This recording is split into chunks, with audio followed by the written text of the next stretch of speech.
Find her attractive. I go with girls that I've used a bit. So Well, whose list is it?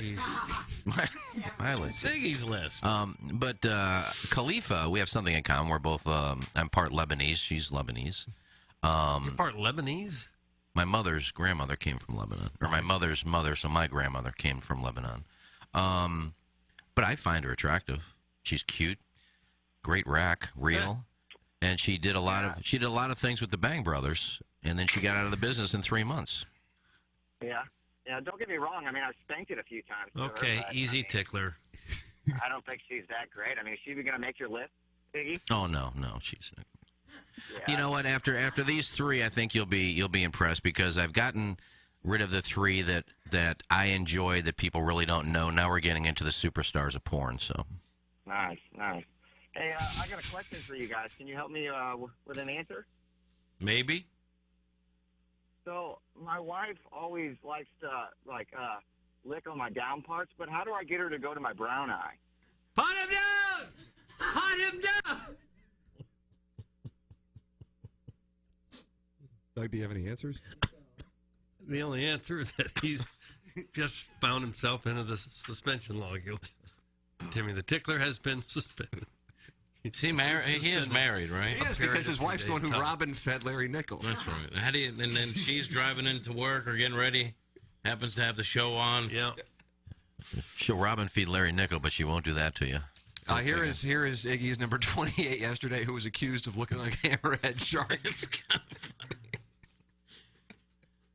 Iggy, this list is not being well received. But the point is, it's your list, Iggy. Right. I stand behind you. But there were quite a few people that did enjoy her who weren't familiar with her and went and looked at her and said she was nice. Now, one guy said she's just boring. She doesn't do anything.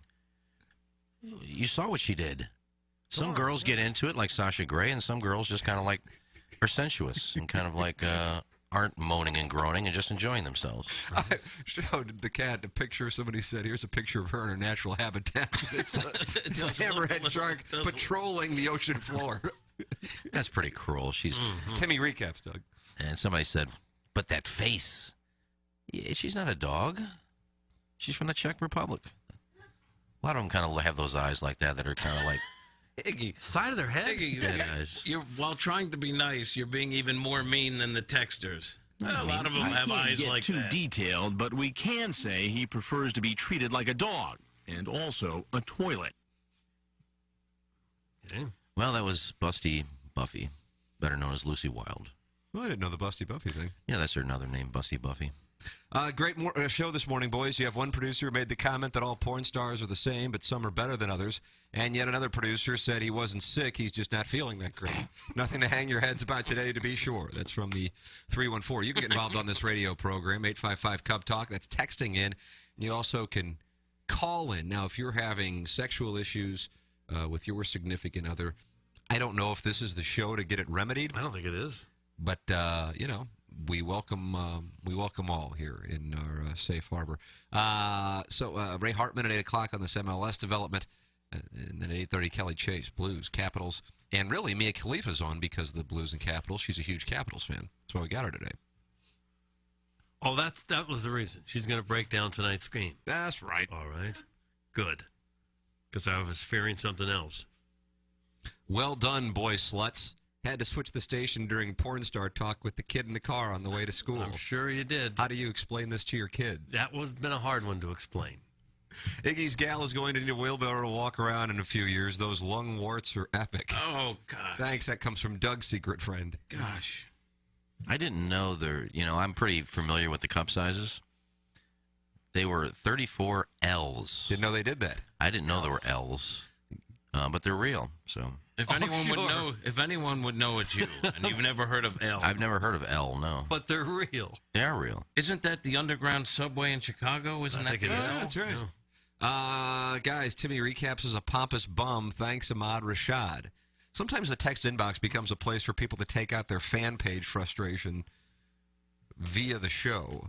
Like the Barnhart Brawler, for example, gets attacked in here, and then the Barnhart Brawler will lob attacks back. And all we're trying to do is just get people ready for the Blues and Capitals tonight and give you our reason why we think the Falcons' offensive line is so important this Sunday. Now, Ahmad Rashad was a first-round draft pick of the St. Louis Cardinals when his name was Bobby Moore. Nice. Just wanted to slip in a little sports talk there. Also, KD and Russ going at it last night. And what about Zaza? Quit smoking, Zaza. Quit smoking, Zaza. You gotta know better than that. Man, Russ said twice he's going to get him back. Because Zaza stood over him. No, I didn't see that until just now, but I don't play that game. I'm going to get his ass back. Is that Whatever right? that is, I don't know what it's going to be, but I don't play that game. What's up, Russ? What's up, Tim? What's up? Yeah. And this is Russell Westbrook fell down and Zaza stood over him. Yep. Okay. Sick game. Dubs, 121. Thunder, 100. Sick. Okay, I don't know how sick it was. Novak ousted in 5 sets. What is that? Is that the Aussie Open? Is he losing his edge? We could talk about that for a long time, the Australian Open. That's what people on the street are talking about in this town. Jeff Bagwell, Tim Raines, and Pudge Rodriguez elected to baseball's Hall. You couldn't even finish the sentence. I'm just firing sports stories. Okay. It's like fly fishing. I'm just throwing them out there and seeing what gets me a bite. I have an idea. Why don't you scream about the Blues being unable to contain Ovechkin, who has hat tricks and back-to-back games against them? But that would be like some kind of soothsayer because the game doesn't start for 12 hours. And besides, save that for Mia Khalifa. Yeah, she's on because she's a Caps fan. You know. 1.4 million Twitter followers. Yeah, I don't get that. What do you mean? Well, you're not high on this guest. Are you not high on this guest because Sea Monster booked her? No. Is there tension in the producers over who books the hell players? That's quite an accusation. Hell no, yeah. Doug, I'm Come on, asking Tim. questions. Well, I'm Jim. No, we're a family. Me, familia. Yeah, I followed her, but she doesn't really do much where she would get 1.4 million. Like, oh, you got to see this broad. Who cares how many I Twitter think followers? I think what really happened. Do you know the backstory on her? I mean, what really? So you do. Mhm. Okay. I mean, that's. The I don't. I think All that's right. yeah. It's mostly for that instead of her look. Right. Yeah. So she, I get it. She's Lebanese, as Iggy just said, but was born in Beirut. She's Catholic, but she did a scene. She's only in STAG for 3 months now. She still does webcamming, but she doesn't actually perform in STAG films. And she, upset Muslims by being from Lebanon and then doing a scene in which she wore a hijab and acted as if she was going to be did something with ISIS. I don't know. I mean, that's and then she said something afterwards too. and then it got all the searches from the Middle East. So it's more about that. But then she started trolling some athletes on Twitter. Made a case to get Braxton Miller to transfer. She's a big Florida State fan, from Ohio State to Florida State. So there's a whole lot going on here. It's not necessarily the STAG. I didn't take that into consideration because I knew that 1.4 million just for doing some scenes with the Bang Brothers for 3 months. But yeah, you're right. All the other stuff, and that's probably where most of them came from. Yeah, a lot. I have a lot. Who are the Bang Brothers? Is that Iverson? Is that Allen Iverson? I think so. But then he went bankrupt, so he got out of it, and then the other Bang Brothers took over. Nice. They're kind of vile guys. They seem to. I'm going to ask her about this. They seem to always want to make fun of the girls they get on there. I'm actually not familiar with this. I have to be honest with you. Yeah, Is this Tony and it just Phil seems like they're Esposito? doing. They do like degrading things, and then laugh. Oh. Well, that's mean-spirited. Hey, it's Jackson for Rosalita's. TMA listeners know that's always a great time to gather at Rosalita's. Why not start off with a happy hour Monday through Friday from 3 to 6 p.m.? Enjoy happy hour specials including $3 off of appetizers like the wildly popular carne con cerveza, marinated steak cooked to order and served on a sizzling skillet. The patio is heated and covered, plus Rosalita's offers live music on Thursdays and mariachi every weekend. Check out rosalitascantina.com or visit the downtown or DePere location today. Time to get your fiesta on at Rosalita's. Doug Vaughn here alongside Ryan Kelly, the home loan expert. Ryan, I know the market is cooling right now. Is it still a good time to buy a house? Rates up? It's a mess out there, isn't it? Yeah, right? I mean, think about it. Think about where we were a year ago. We saw the headlines, and if you were one of those trying to buy a house a year ago, you know darn well it was tough. A listing would come on the market, and 20, 30, 40 offers would come above asking price, and it was a very difficult environment to navigate through. Now look at today. Homes are coming on the market, price decrease. Then an offer comes in and it's well below list, and people are buying these houses a lot less expensive than they would have a year ago. So, yes, mortgage rates are a little bit higher, but the savings you get on the sale price should more than make up for that. And then at thehomeloanexpert.com, we will refinance your loan with no fees when rates do go back down. So you get in there now and you marry the house and just date the rate until we can refinance you at no cost. Learn more today at thehomeloanexpert.com. Live from the Michelob Ultra Studios, KPN-TFM HD2, Collinsville, St. Louis. This is TMA All Day. Rise and shine, St. Louis. It's the Ryan Kelly Morning After on KPN-TFM HD2, Collinsville, St. Louis. At the Morning After STL on YouTube and on TMASTL.com with Tim McKernan, Doug Vaughn, Iggy Strode, the Plowboy, and Action Jackson. 7:07 in St. Louis. You are listening to the Ryan Kelly Morning After. It is the Munganess St. Louis Acura Alton Toyota 7 o'clock hour. We are in the Michelob Ultra Studios. Timothy, Michael McKernan, Douglas Elvin, Vaughn, Kenneth Iggy Strode, the Plowhawk, and Action Jackson with you. Come on in, friends. The water is warm. 314-881-TMA5. Engineer Design Facilities text inbox or call in to the Steve Schmidt Kia of North County phone line 636-9004. TMA and email in for our design, air, heating, and cooling email today, the morning after at InsideSTL.com. Doug, a monster win for the Blues last night, but we have a different lead this morning. What's our lead? On this program. I'll be darned. What's our lead? We are excited to announce the first ever TMA End of the Year Listener Awards presented by Munganess St. Louis Acura and Munganess Burkhardt Alton Toyota, Thursday, December 8th at Harpo's. And in addition to the 5 members of the dais being in attendance for these Listener of the Year awards, Lisa Ann is coming to join us and co-host with us as we will be raising money, gifts for Annie's Hope, which is the charity that is on jrandolphjr.com. So in honor of Jennings, we are celebrating with the audience, and Lisa Ann is coming in for the festivities for December 8th at Harpo's. So, well, that sounds like fun. This will be a pony. What time does it start? Did you say that? 7 p.m. 7. Huh. Well, I'll be darned. It's so cool, like in the format, the theme of it, and everything, and oh my gosh. Listener Awards. We've talked about this for a long time, at least us. I know we brought it up on air, but this is going to be a pony. Super excited. Well, she loves Jay, and she knew if there's a way to get in, she's coming in. So. Yeah, she tweeted something out there, I think yesterday, tagged Jay's and Annie Hope's page there, so Lisa could not be nicer. And seeing her again twice in a year, can't lose. No.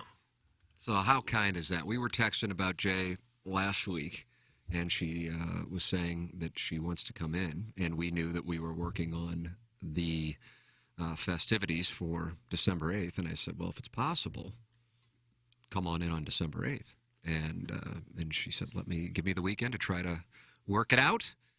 And indeed, she has done it, and so she will be with us at Harpo's on Thursday, December 8th, for the first ever End of the Year Listener Awards for TMA presented by Munganess. How do you do? Well, I'm fine, and I'll be better that night because it'll be fun.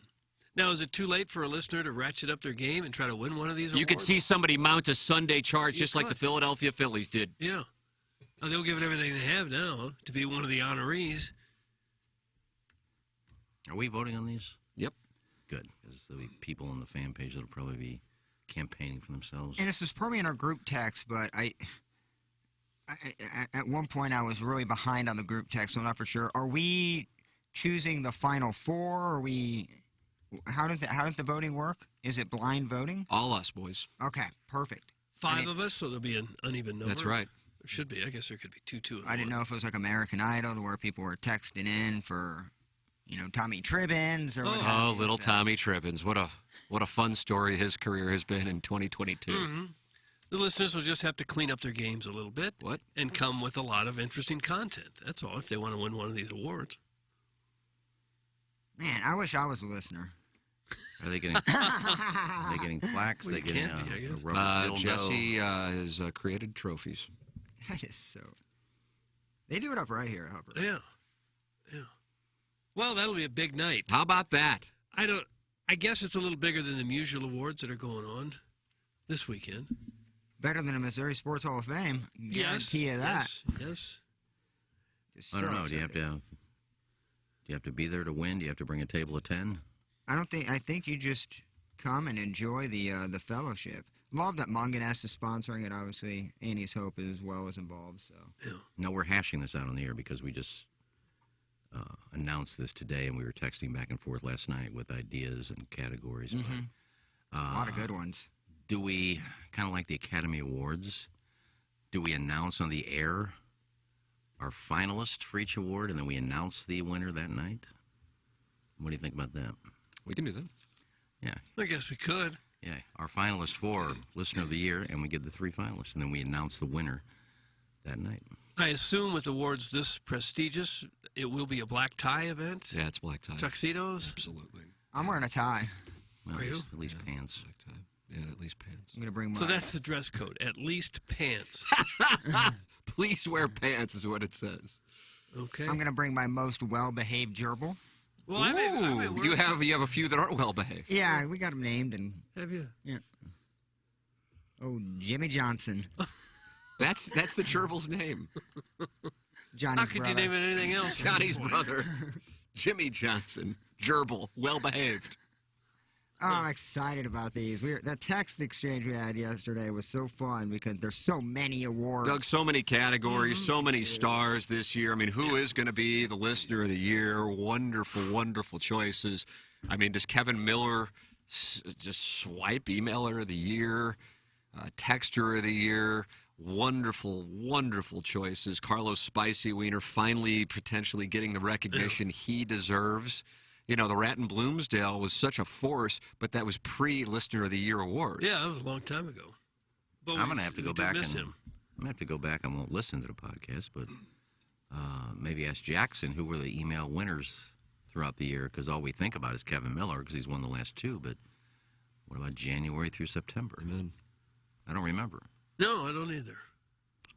Well, we'll go back and check that out. Yeah, that's not a problem. It doesn't have to necessarily be bulk wins. I mean, that'd be an easy category to give. You just count out who had the most wins. I think it's memorable emails, consistent on the board when he or she emails in. Yeah, we have some naming issues sometimes where someone's Ellen Foley's mailman and publicist all at the same time. Yeah, 2 different We're gonna people. have to bunch It's like, those. So where are we going? Yeah, I don't want to pigeonhole anyone. Yeah, which made-up name do we use for Miller? A different one every day.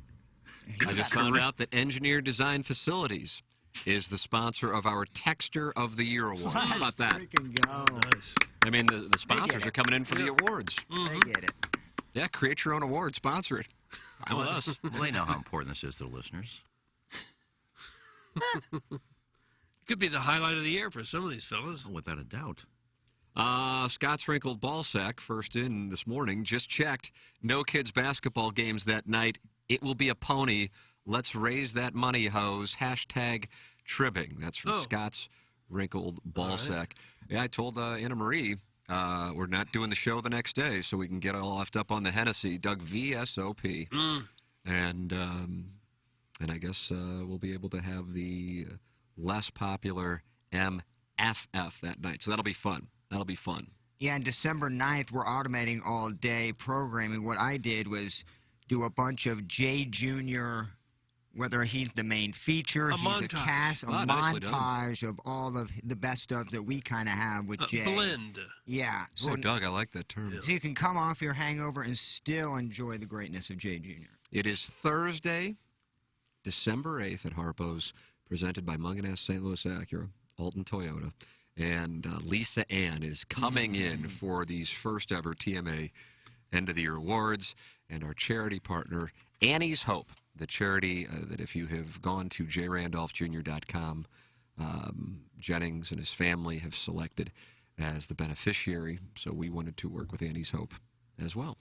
So that is what we are doing. And Lisa Ann is coming in for the festivities. So won't you join us, please? Come on in, December 8th. EDF sponsor the Texter of the Year.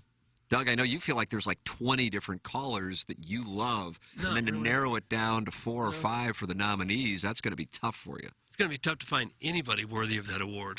Well, Caller of the That's Year? why we have terrible Caller of the Year. I was going to say, we have a couple that are, I mean, you get a plaque, but it's not necessarily you want to hang your hat on for a couple of these. But I did like the one in the YouTube chat, I think from Babe Truth, that said Iggy should get the Lifetime Achievement Award, and I kind of love that. I'm really looking forward to the holiday cheer. Doug, there will be holiday cheer. Like Nog? Yeah, we could get silly on some Nog and garland at every table. Just festive. You gonna walk around just with mistletoe? Yeah. Yep. What's myrrh? It goes with frankincense. It does indeed. So what are it's the you? first time it's probably ever been addressed, candidly. Yeah. Story's been around for a couple thousand years, but nobody's really dug into, hey, what's myrrh? Yeah, like I've heard of frankincense. Is it one word, frankincense and myrrh, or is it frankincense and myrrh? I think it's two different things. It's two different things. Come on. I know you're Jewish, but you got to know that's two different things with the three wise men. I couldn't tell you. You give me 100 guesses. I couldn't tell you what frankincense or myrrh are. Neither can I, but they're different. Frankincense sounds like gold or money or something, doesn't it? No. How do you think the other two wise men felt when they got to the manger and said, here's some frankincense. Here's some myrrh. I got some gold. Myrrh. Hey. I found it. What do we have, Plowhawk? We're spending $25 a piece here. It's used in flavoring component. In manufacturing, myrrh is used as a fragrant, incense, and a fixative in cosmetics as well. Nice. Someone bring me some embalming. Yeah. And what is frankincense? Good question. Okay, good. It's a spice. It is? That's what you'd bring the new king of the world is spice? I didn't mean to railroad the show with my frankincense and myrrh take. I just wanted to know what it was. Yeah, well, it's a good time to be asking a question. I don't get why you would come up with that. I mean, what are we going to get the king? 5 benefits for frankincense may reduce arthritis. It has anti-inflammatory effects. To look into that. It's a baby. May improve gut function. So it That's cleans exactly out your what I bowels, need is frankincense. improves asthma, maintains oral health, may have anti-cancer properties. This thing We is should a all be freaking taking it. healer. It is December 8th, and it is presented by Munganess, St. Louis Acura, and Alton Toyota. And here is how you get in. Now, Iggy, you have complained before that you feel like some halls of fame. Doug, is it halls of fame or hall of fames? Halls of fame. I don't like halls of fame. You know, I'm big on the S's. And I don't like attorneys general. I don't like that either. So what would you like me to... Hall of Fames. Okay. Some Hall of Fames. It seems, in Iggy's opinion, that you get in if you are a candidate to buy tables or to buy tickets to attend. Right. Here is the cost of admission for our event. How much? Bring in a toy for Annie's Hope. Oh, okay. That's amazing. And at least wear pants.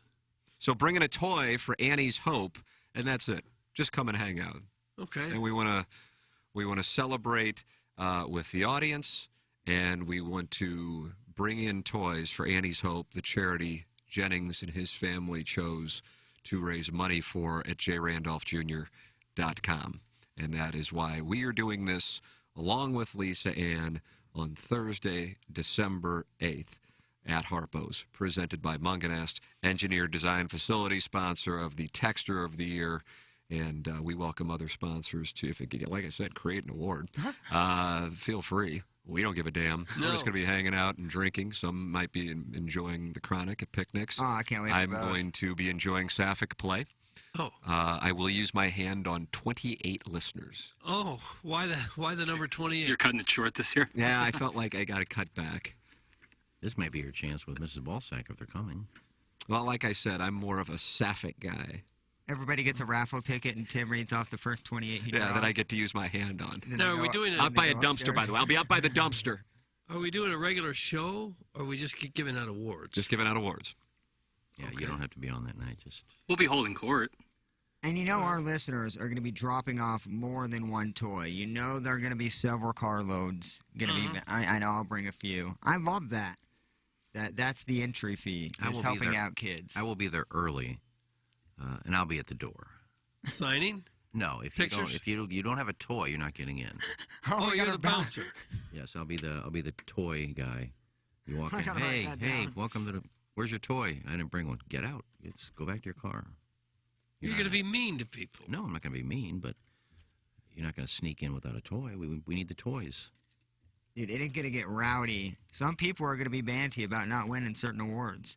I'm excited about the reactions. Yeah. Well, they're that way at the Oscars, too. What do you mean they didn't win? Absolutely. We're going to have a Chris Rock situation here. We're going to... These are probably more important than the Oscars because I agree with you. You have to do more. It's a whole year full. It's not a 2-month movie shoot. This is a whole year worth of effort. I was kidding about getting there early. I trust our listeners. You're backtracking now. He's not getting there No, early. I was just kidding. I mean, yeah. If you got to bring a toy to get in, you'll bring a toy. Oh, they always do. They bring more than Oh, what my you goodness. could expect. Yeah. All those years of the toy drive? Mm-hmm. Yeah, they really come in. That's the least of our problems. They're so generous. Oh, my gosh. It couldn't be better. I know the J Fund, I think, is almost at 47,000. Is that right? Yeah, I saw $47,000. I think it's like 46. So good. 5, something like that. And thank you to everybody who's donated. But I saw where Eddie McVeigh made a nice donation yesterday, so thanks to Eddie McVeigh. And that place looks gorgeous, by the way. I think I saw pictures of the new facility at Maggie-O-Town. Like, it looks completely different in all the best ways. It's a complete facelift. I didn't see the inside, but they did have a lot of still pictures on the outside, and it looks tremendous, man. A lot of nominations are coming in here already. Sonia says, I say Mr. Licks gets award for Cuck of the Year, also known as Worst Caller of the Year. That's from Sonia. 2 separate categories there, my friend. Yeah, it does seem like it's 2 different categories. He's walking away with multiple awards. I suppose you could. The guys I would like to nominate Caller Adam for Caller of the Year. He has the tongue of a hummingbird. That's from TJ. I'm sorry. The tongue of a hummingbird is a Shrewsbury butter squirrel. It goes prrr, prrr. Well, again, it's just, you have to go back all the way to January to kind of remember great calls and bad calls and good emails, and that was a great text. And, some people had a couple of months where they were texting in every day and they were funny as hell, and then they disappear. My memory's not the best. A vote for me is a vote for 3. That's from Doug's Glue Guzzler. So is he saying you get to have a threesome with him if you vote for him? Sounds like he's bringing a pair of yeah, he FFs. is. I think he's in a thruple, if I'm not mistaken. Is he really? Thought. If you send me the password that you keep promising to send me, you may get my vote. It can be bought. I can be bought. Of course I can. Dinkle My Berry says, I'd like to nominate Harrison's brother Master for Texter of the Year. He's nothing if not consistent. It's going to be tough to get Jackson's vote for Harrison's brother Master. I don't think Ken will be voting for him either. So at that point, me, Doug, and Plowhawk are going to have to vote for Harrison's brother Master. Consistency is not the gold standard. Well, I already know that. Do we have a text of the year? Because I know which one is going to win. I just didn't know if that was a category. Texter of the Year. If the approval rating needed was only 29%, then I think I qualify for Caller of the Year, or at least Pepper and Genie Critic of the Year. That's from Mr. Licks. Oh, man. Pepper and Genie's about to win Podcast of the Year. Yep. So we're about to create that award. Yeah, that's almost a no-brainer. It's number 1. Guys, I think there are co-callers of the year betwixt. Doug, you like that? Betwixt? I don't mind it. Love it. Caller Adam and Steve in Wildwood. They're the best and cute AF. That's from show and budsman Brian Henshin. Okay. Stephen Wildwood will be a finalist in a few of them. He's very active. Great mic drops. Guys, how about an award for every time the sweet potato has to make a retraction? That's from the 3 vote. Doug, your retraction of the year. I don't recall many retractions. No, this is listeners. It's not Deus awards. Deus of the Year. Deus of the Year. Could you market your podcast by giving yourself an award like this? Pepper and Genie wins Podcast of the Year, and then take that to the sponsors. Hey, look, we're Podcast of the Year. We should take it to like St. Louis Business Journal. Yeah. And then when they ask who voted on it, just mumble under your breath. Yeah. Well, we can make it a up. distinguished panel. We can make it up. 50 executives. Yeah. Just go watch all 3 of the major or the 3 local networks here. All of them say they're number 1. Can't all be number 1. Caller Ellen says the lack of mentions for Caller Ellen is very hurtful. Oh. Yeah, there's going to be feelings hurt, Doug. I mean, that's the nature of these awards. Right. Or have to look a lot of people in the eye. Yeah. Well, it's got to be a real girl of the year. Yeah. Iggy looking splendid in all gray. The Smiths will be, quote, swinging by on December 8th. Thanks. That's from Smitty. Wow. Swingers of the year. Yeah. No. There's one. Swingers of the year. Iggy, who do you think gets that? The Smiths. It's the only ones we know. What about Doug's Glue Guzzler? Are they swingers? I don't think so. Is that right? Okay. I think maybe she's probably bi.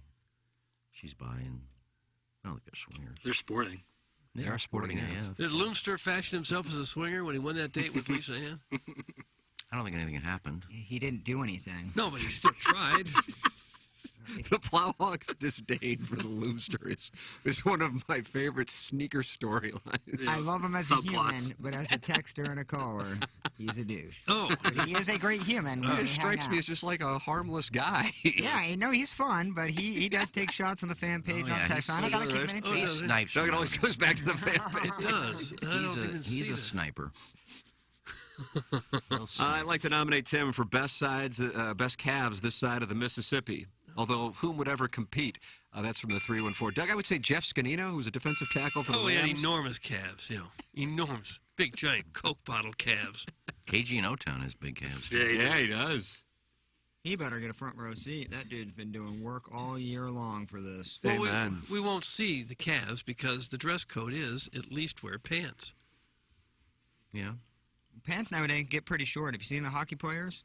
Yeah, that is true. And football players wearing shorts. Yeah. They don't even put the pads over their knees anymore, a lot of them. Yeah, we used to call those high tides back in our day. Now they're stylish. Mr. Smith attacking the Loomster. Boy, I didn't realize that Nice. the Loomster is lame and riding his wife's coattails. Fraud alert. That's from Smitty. Oh. Look, I can't disagree with that Smith text right there. Well, he got beat in the Elise Ann dating game, so I kind of know where he's coming from. How about Fraudster of the Year? Fraudster of the Year. We're giving that away. We can give away 100 awards. Doesn't matter. Right. Everybody gets a trophy. Let's see. Award for the dork who wastes the most time on the fan page, and Iggy cannot win for this one. That's from Nutsack Jim. Nuts, old nutty. Who would waste the most time on the fan page? No, I think we'll have Yeah, I it. wonder who would win that award. I Head into the activity log. Gosh, yeah. Oh, you can actually see it, Jackson? You probably, yeah. They give you a lot of analytics inside that. Well, that might be a nice little category. Wow. I could probably see who's had like the most engagement and activity. Some I don't know Would be if we want some striking. of those to come. It's like when I'll pull a screenshot from Tiger Board. User has 73,000 posts in 12 years. And you go, oh, boy. I think that is one of the categories that we haven't decided what we're going to name it yet. Either fan page contributor of the year or poster of the year, and something to do with the fan page. Nice. Guys, I'd like to nominate Plowdong for Crank of the Year. He's rocking a drain sniffer. That's from the cousin of Moo Man. Herb got that this year. I mean, I would have won it last year, but My boy Herb's copping biggest hog. dude, I can't rock a three-tone brown stripe. Yep. That's facts. I mean, He's a one of a kind in that. yeah. area. So I think Herb is definitely. If we can get Herb to another event, Oh, I'll hand I that bet dude Herb will over be there. myself. Yeah, he's still gonna be in town by then. Nice. Michael Wellington has just texted me to say KG in O-Town needs to be considered for Listener of the Year because of his work on the Cassie Moore interview. I think KG in O-Town is most definitely live for Listener of the Year. Did you see that Cassie Moore actually Instagram screenshotted KG and O-Town's post about his Steadfast Eyes poster? And I goes, didn't. I didn't. I don't love this- follow Cassie on Instagram. Well, I What's just saw it on the fan page probably yesterday, 2 days ago. 20 missing out. KG and O-Town showed a picture of, he had this huge Steadfast Eyes, like, poster, like, framed, to add to his office. Poster? Yeah, it's It's like a this- picture of the album cover or the single. Correct. I think Steadfast Those are has the Instagram same. handle, boys. He did it. He didn't buy it. No, he did. He created it himself, and then Cassie Moore Music is on Instagram. he posted it on Instagram, and she screenshotted his post and then posted that. I love the community. You guys were so awesome, or something to the extent of that. Huh. She has 26,000 followers, and KG in O-Town is one of them. Hell yeah. And Dotem. Well, I'm following now. How the hell does she have 26,000? Dotem's always creeping around, and I Can you love buy Instagram followers? Oh, yeah, you can. Shout out your boy SG Okai. Yeah. He bought a ton of them. But they're not real people that you buy, right? Well, I If you think buy followers, are there real people Well- behind those accounts? Yeah, I don't know. they're all from. It seems like on SGO Skies, there are a lot of Middle Eastern. Because when he would go live, he'd just bring people on they didn't know, and they were all from the Middle East. They didn't speak any English, and we just get on there and nod at him. And say, why It makes for follow him? You don't even interesting know who content. he is. So those are the ones I think he buys. But yeah. Can you hear me good? I'd buy that. Vivian Azure, very brief stay in the industry. It's the Munganass St. Louis Acura Alton Toyota 7 o'clock hour here on the Ryan Kelly Morning After. Munganass has a wonderful deal going on for our audience through January 3rd. You get an Acura, it's St. Louis Acura, and you can get a 0.99% rate at stlouisacura.com. 0.99%, that's less than 1%, and you get that for 36 months at St. Louis Acura. Go shopping right now just by going to stlouisacura.com. It's Munganass St. Louis Acura, Alton Toyota for new, for pre-owned, or to get your car serviced, even if you didn't get it from Munganass. It's Munganass, the official automotive provider of TMA. And Design Air is the official HVAC provider of TMA. Online at designairservice.com. Doug, for weeks while the weather was glorious, we said to people, get your furnace checked because inevitably it's going to happen. And brother, has it happened. We Doug, tried to woke tell up you. we wake up to snowfall out there. There's snow in the St. Louis area yet again. Would have been nice to get a heads up on that with the forecast. I think we were told it's not going to snow. You call that snow? And here we go. Yeah. What? God almighty. If you call that snow, there's something wrong with you. Well, what do you call white stuff on the ground? Dust. Dust. We got dust last night. Look, if I don't have to wash off my car, It's still coming down now. get out there and scrape it, and if there's nothing on the streets, it's not snow. Well, it's absolutely snow. Call it what you want. It's just Well, there's nothing else to call it. It's snow. a little bit of frozen precip that didn't melt by the time it got to Now, the. some are calling it snizzle. Half snow, half drizzle. But we've got white stuff on the ground. I don't call it snow. Well, how much do you have to get before it's snow? It has to stick on the ground and affect something like driving or getting out of your parking lot or your garage, or have to get out there with the scraper and get all the snow off your car. There was nothing on the car. There's nothing on the ground. There is the snow on the ground right nothing. there. So if you just get 1 inch of snow, that's not snow? That's right. It's not a snowfall. 1 inch isn't a snowfall. 2 inches? If it's on the street, yes. Only if it's on the street does it count as snow. Yeah, because it doesn't affect anything else. Well, what about when it rains and it doesn't really affect anything else? Is that not rain? Well, rain always affects something because the roads get wet and you hide. Wow. Things get called off. You can't play golf. Carts on path. The That roads affects get things. wet when it snows. There's an nothing inch. nothing got called off in this. But the roads are wet now, so it did something. But it's not freezing, so they're not slick. Well, it's not freezing when it rains either, usually. Yes, but it affects things like concerts outside and picnics and golf and softball games and baseball games. This affected nothing. This would affect all of that. Kids are going to school. You wouldn't golf in this. You wouldn't have a concert in this. Well, you're not having concerts this time of year. I mean, what the hell is going on? Yes. All right, let's just end it. All right, Okay. I missed it. Okay, there. All There's right. a 1/4 inch of dusting. That's snow. All right, he is conceded right there, Doug. Would just been nice to get a heads up. Doppler of the year. It was hard for me to adjust walking outside, thinking it was going to be real nice. Oh, there's some snow. Well, I didn't say it was going to be nice. I said it was going to be cold. Anyway, it didn't affect you. It didn't affect your driving. Well, the roads were wet. We all have Munganass cars, so we're not worried. We plowed right through it. That Guys, Toyota Iggy isn't Highlander. even trying anymore. That's from Nate in Tallahassee. Did you know that, you're trying to do that? Well, Design Air tries to do it, and we've been trying to tell you, but hey, you still can get your furnace taken care of if you're running into problems with as cold as it is, and as cold as it's going to be, by the way.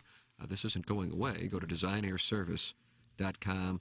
Design Air, Doug's a client, I'm a client. Say, friends, why don't you become a client as well? It's Design Air Heating and Cooling, the official HVAC provider of the Ryan Kelly Morning After and the Tim McKernan Show podcast.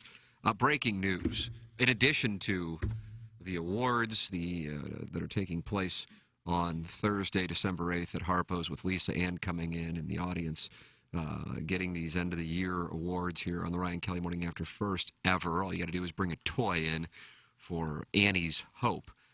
Jennings charity of choice, the great J. Randolph Jr., and you can donate at jrandolphjr.com. Doug, so many things going on here. I don't even know where to start. I was on the Riz show this morning, and Iggy, they said you can come in anytime too. They welcome you to come in. Well, they'll have to ask me. Yeah, but they said you can just come in. Well, I don't want to do that. Okay, fair enough. What were you doing? Just I thought you wanted to be on that show. You wanted to be on every station here. If they asked me to come in. Well, they just did via me. No, they asked you. They just said, "Yeah, you can come in."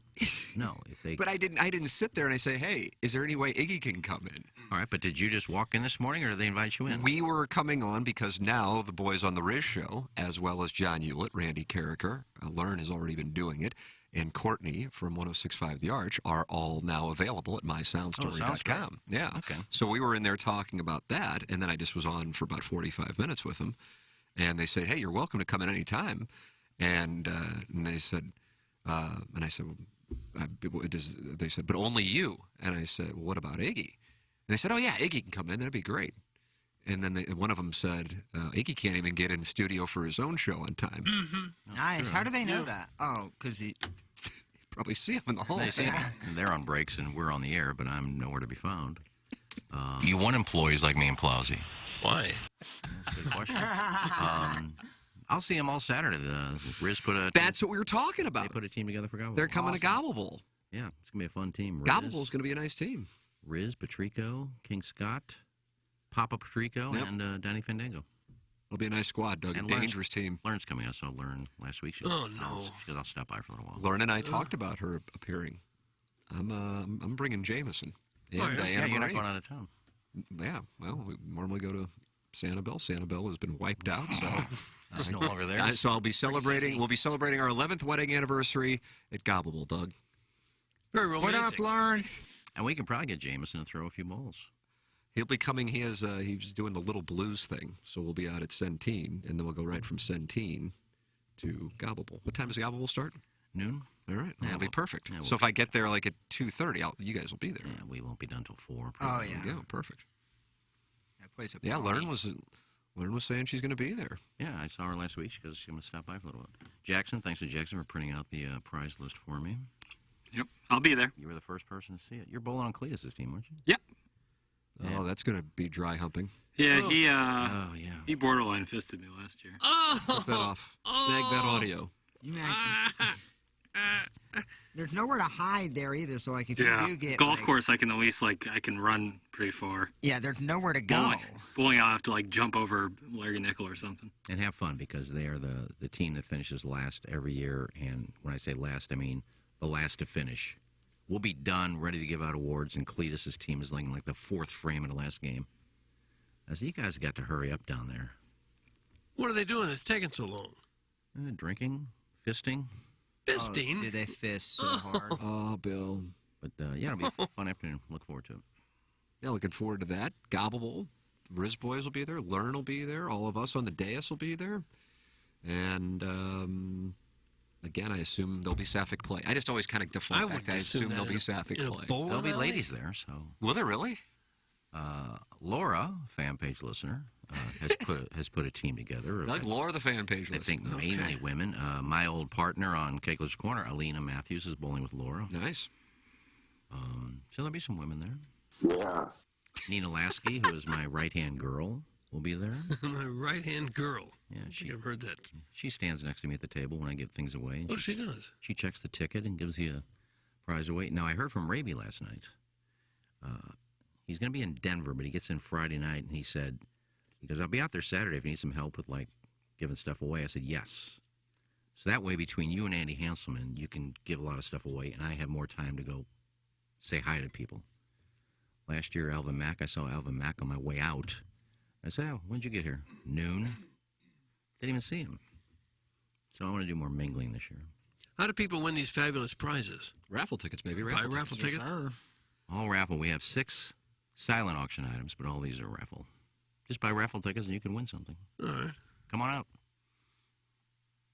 You're asking anyone to come out? I'm asking you to come out. Okay. But in the general public, can they come out and watch? Yeah, you don't have to bowl. You just come out and buy a raffle ticket. Drink, eat, hang out. You have fun. Doug's going to come and throw that Camo V money out, buy all the raffle tickets, load up his... quite possibly, because I'm back full-time now. I'll tell you, made out like with Bandit a couple of years ago. There was one year I think I messed up, and I had it the week or the Saturday before or after Thanksgiving, and there were a lot of people that were out of town. But Tim was in town because it was the week after Thanksgiving. He came, bought like $100, $200 worth of raffle tickets, had to leave, gave them to Larry, and those raffle tickets went like 6 things. So Larry shipped it. Hey, you got a David Freese bat, some other things. That's a nice score. And I said, you giving those to Tim? No. I said, they're his tickets. He gave them to me. Okay.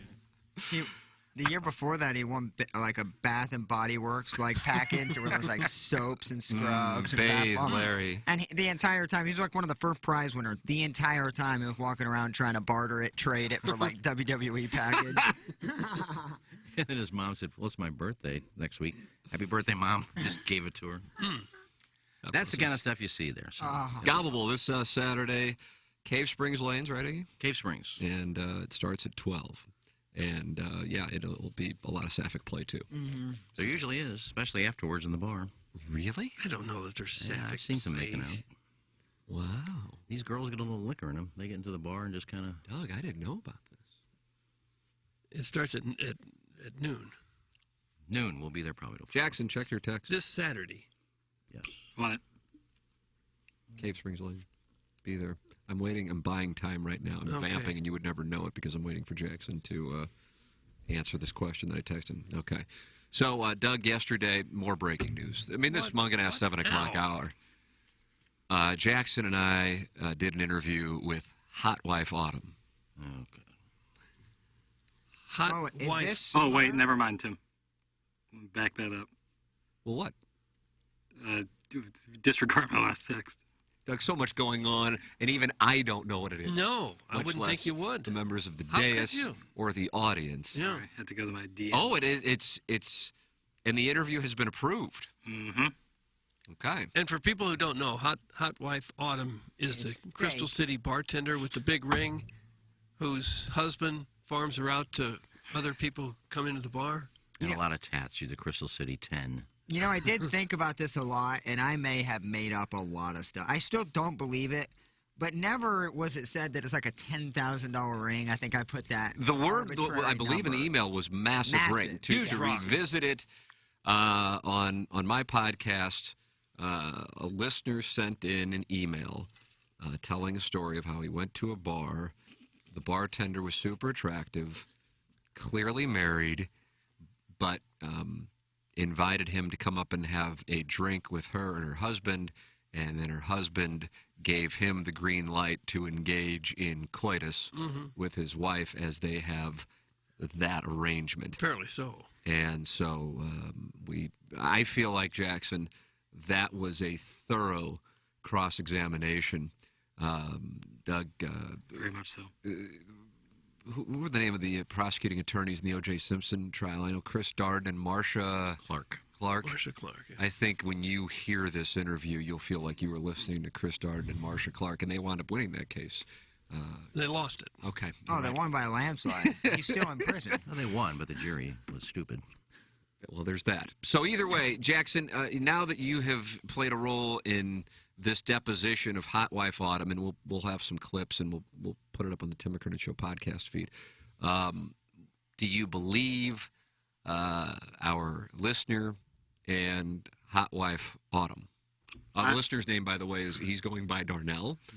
And Hot Wife Autumn. Yeah. I believed it going into it, and I believe it even more afterwards. Stunning! Couldn't be more confident that this is a true story. And not only a true story, but a very interesting one with some depth, a couple layers. I don't know if they tried to buy my vote, Jackson, but she was in a relationship with a woman for 2 years and talked about scissoring. Yeah. And immediately then I believe. Yes. Of course, sure. Nobody has ever talked about scissoring except for on the show, and the guy probably told her to mention scissoring. It's actually a really fun, interesting interview. Like I truly was locked in for however long. Well, she had a lot of notes. She had notes. I don't. It seemed very authentic and organic. Everything that was coming out of her mouth seemed like it was her thoughts and her thoughts alone. Because she's a robot. Damn, that would be sophisticated because she was throwing some serious jabs. I will listen to it because the story is interesting. I just don't believe it, but I'll take some convincing. And if I listen to it and hear the authenticity, maybe I'll change my tune. Well, nothing will change my mind unless I see a picture. I don't know. I am under the impression. We'll have some clips. We'll pull those, and you guys can decide. You guys can decide. See, I'm already under the impression that it's been 2 weeks since we read this. This guy has had plenty of time to find a girl who is willing to play ball and read all of his scripts and practice it so she knows what's going on. Hot Wife Autumn. Yes. And Darnell. Or whatever girl. Couple of the year. Whatever They'll girl receive an he is. award on December 8th. Is his name really Harpo. Darnell? Whatever he could use. Okay, Just like hers is in autumn. These are nommed plumes. And they're up for Swingers of the Year, along with the Smiths and the Jones. You know, one of the things, if I'm not mistaken, she said, I don't know what to call our situation, but they wouldn't call themselves swingers, and she wouldn't call herself a hot wife. But the husband is able to sleep with other people as well. Isn't that just an open relationship? And that's what I said. I go, that's an open relationship. She goes, no, I wouldn't say that because we don't have relationships with people. It's 100%. Well, but that's your relationship is open. That's kind of what an open. Yeah, there's. She doesn't even know the terms. You caught her off guard. That wasn't written down for her. That wasn't written down in the notes that what she if received. What if he says we're swingers? What should I say? Guys, when renowned fact-checking journalists like Pepper and Jeannie doubt a story is true, it makes me absolutely certain that the story has happened. Thank you. That's from little Tommy Tribbins, who's riding a bike in the snow out there. It didn't snow. He's up for Texture of the Year. Yeah, it was. And now he's out. Yeah, that one didn't help his cause. Texts are never nice P to and us. G dominate. The Guys, investigative will Hot Wife Autumn be a gobbable? That's from the Birthday Hawk. I'd be surprised. I don't know. It could be a girl there. I don't know. Could be her. Doug's Glue Guzzler says they are in a non-monogamous relationship, Tim. Non-monogamous relationship, Tim. So they go up and interview their candidates, right? That's what the drink was. They both go up for a drink, see if he's normal, and that's that. You know, kind of. Well, I don't know. Well, they have agreed that they are able to sleep with other people. That's an open relationship. No, I'm curious as if they have taken someone up for drinks and turned them down. Yeah, kind of felt the situation was a little weird. Maybe it wasn't the type that they were looking for and actually never pursued it further. Or is it just when you get up there with the drinks, it's already over. Yeah. You are all in. Formality at that point. Well, if I remember the story correctly, she didn't even really talk to the guy. Didn't you just go up for a cocktail and she hit on him? Well, she was texting him, too, as, like, the husband was next to him, right? I am so horny. Clip that off. Or, wait, I think it's you're so freaking sexy, and I think he texted you're so freaking married. That's correct, Plowhawk. Nice memory. Yeah. That's why Pepper and Jeannie is essentially the Dateline of podcasts. Right. I don't know what this is about.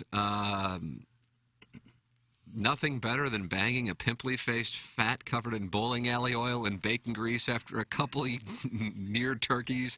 Go down on me now. That's from the Recovering Alcoholic. Come on, man.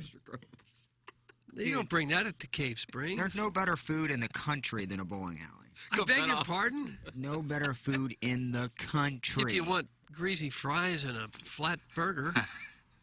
Let me tell you, Brentwood Lanes had the best hamburger ever. I don't know about that either. Give me a big thing of cheese balls, a pitcher of beer, and a slice of their cake, and I'm all in. And that's the best food you can find anywhere. That's my last meal.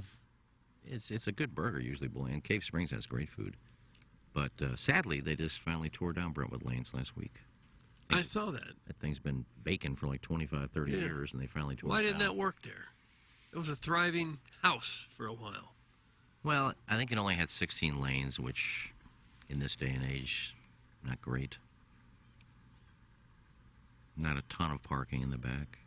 That was your home bowling alley, wasn't it? I grew up at Brentwood Lanes. Had one of my girlfriends, Deneen, from there.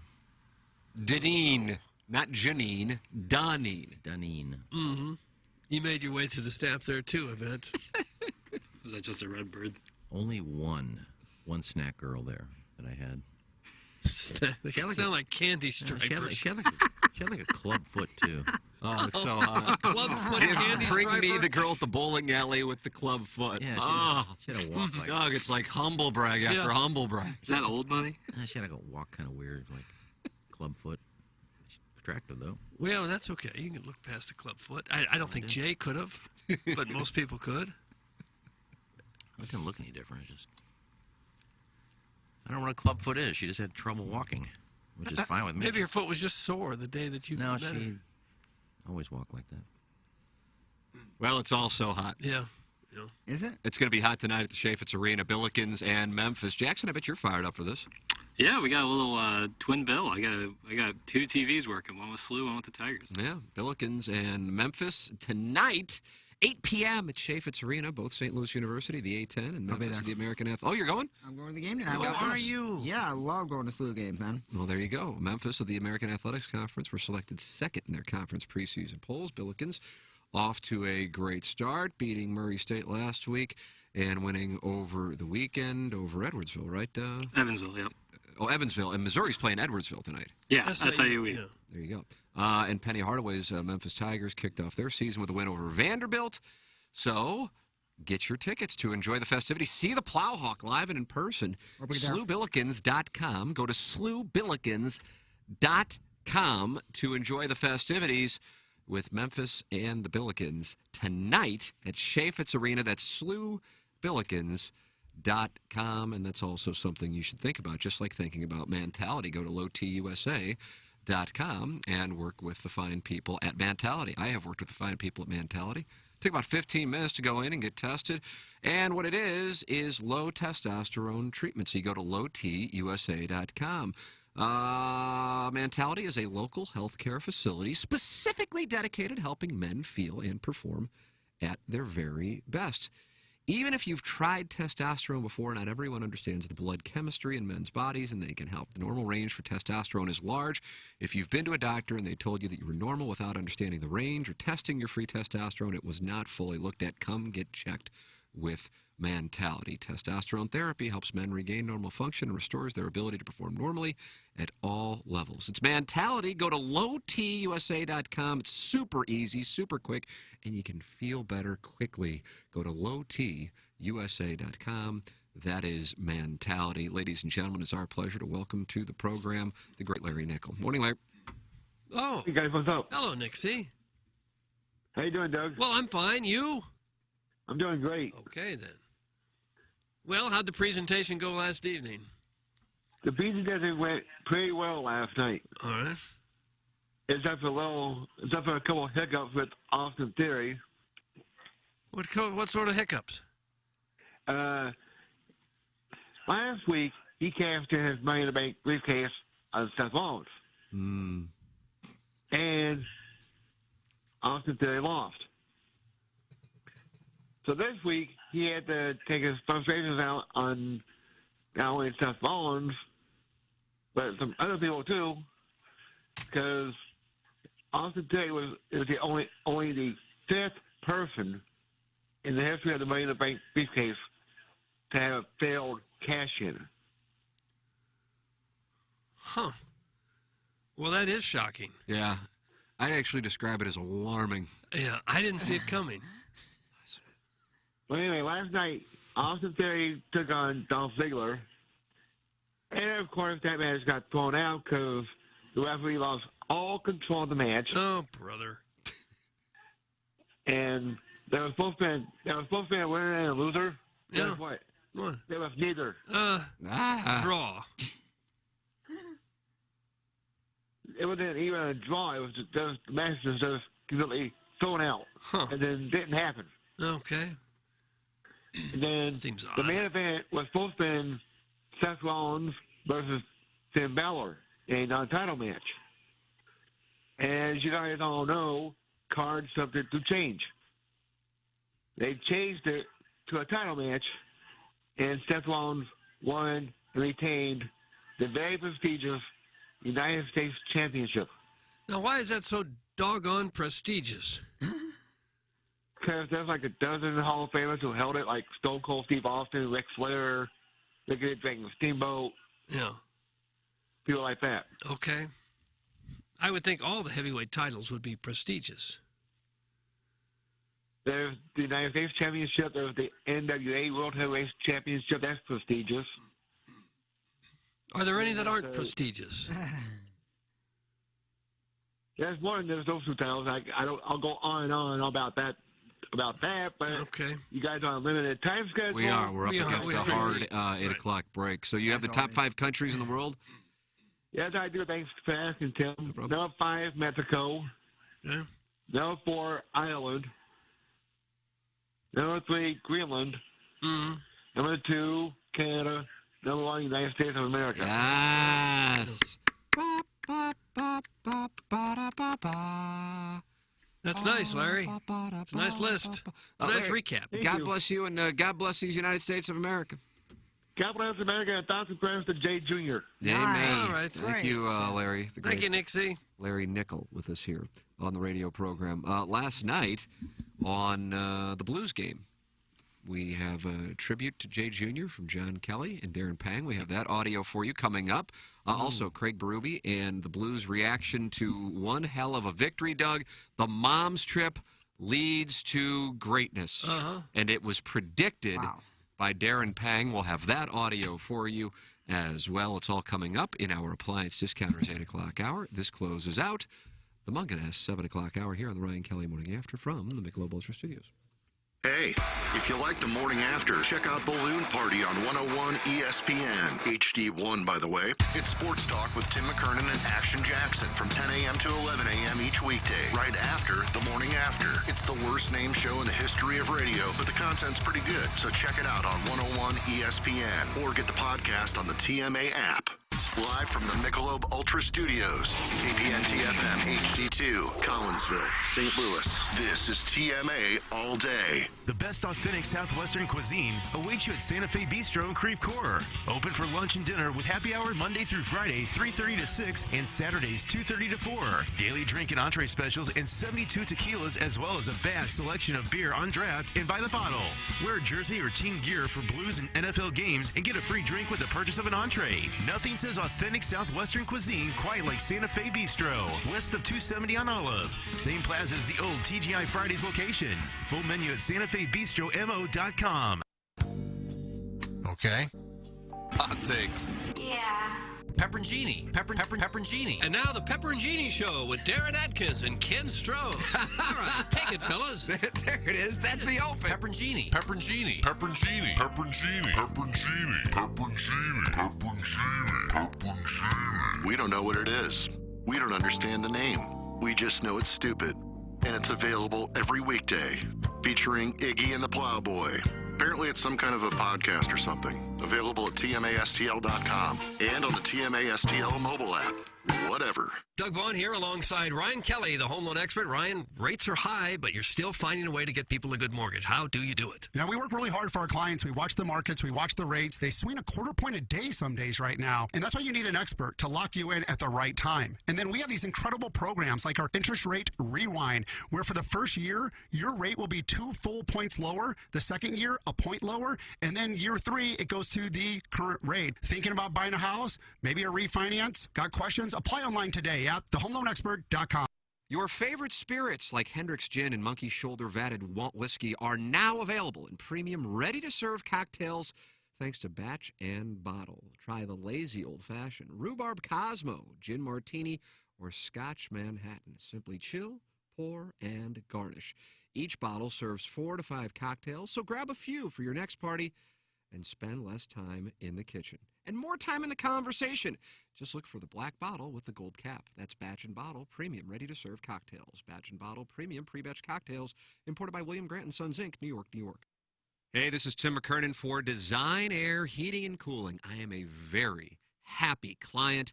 Design Air Heating and Cooling and Seth Goldcamp and his incredible staff, which you can find online at designairservice.com. Just go to the website, click on the Book Now tab, and any issues you may be having with your HVAC system, they will take care of immediately. The customer service second to none. It's Design Air Heating and Cooling online at designairservice.com.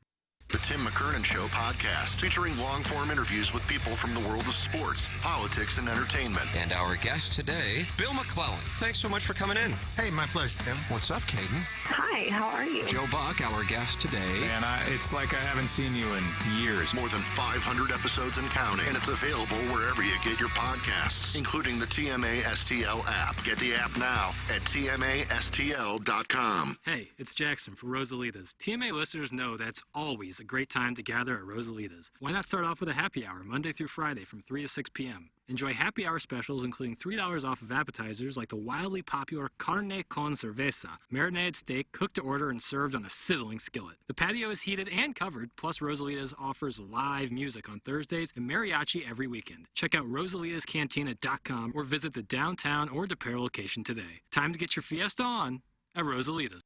Guess what? TMA is giving out end-of-the-year awards to TMA fans. It's happening December 8th at Harpo's in Chesterfield. And we'd like all of you to be there. You think we're going to have an award for the most misshapen head? For heaven's cool, man. Not cool. But maybe we'll do most translucent skin, though. How about the most perverted show member with bleached blonde hair? Talking about me? Yeah. Well, off. You ashen sweet potato.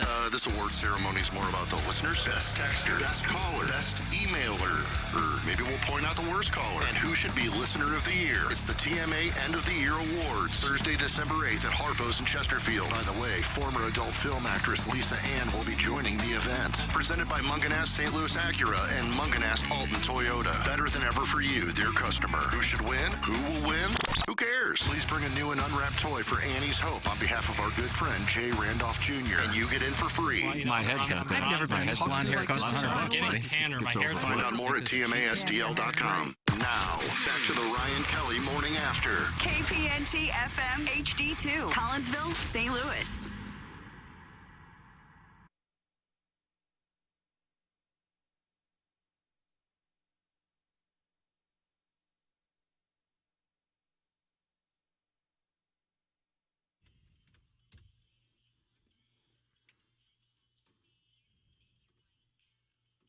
Do you like this one, Doug?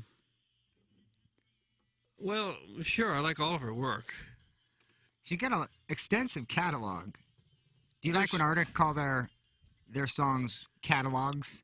I don't. I don't like that.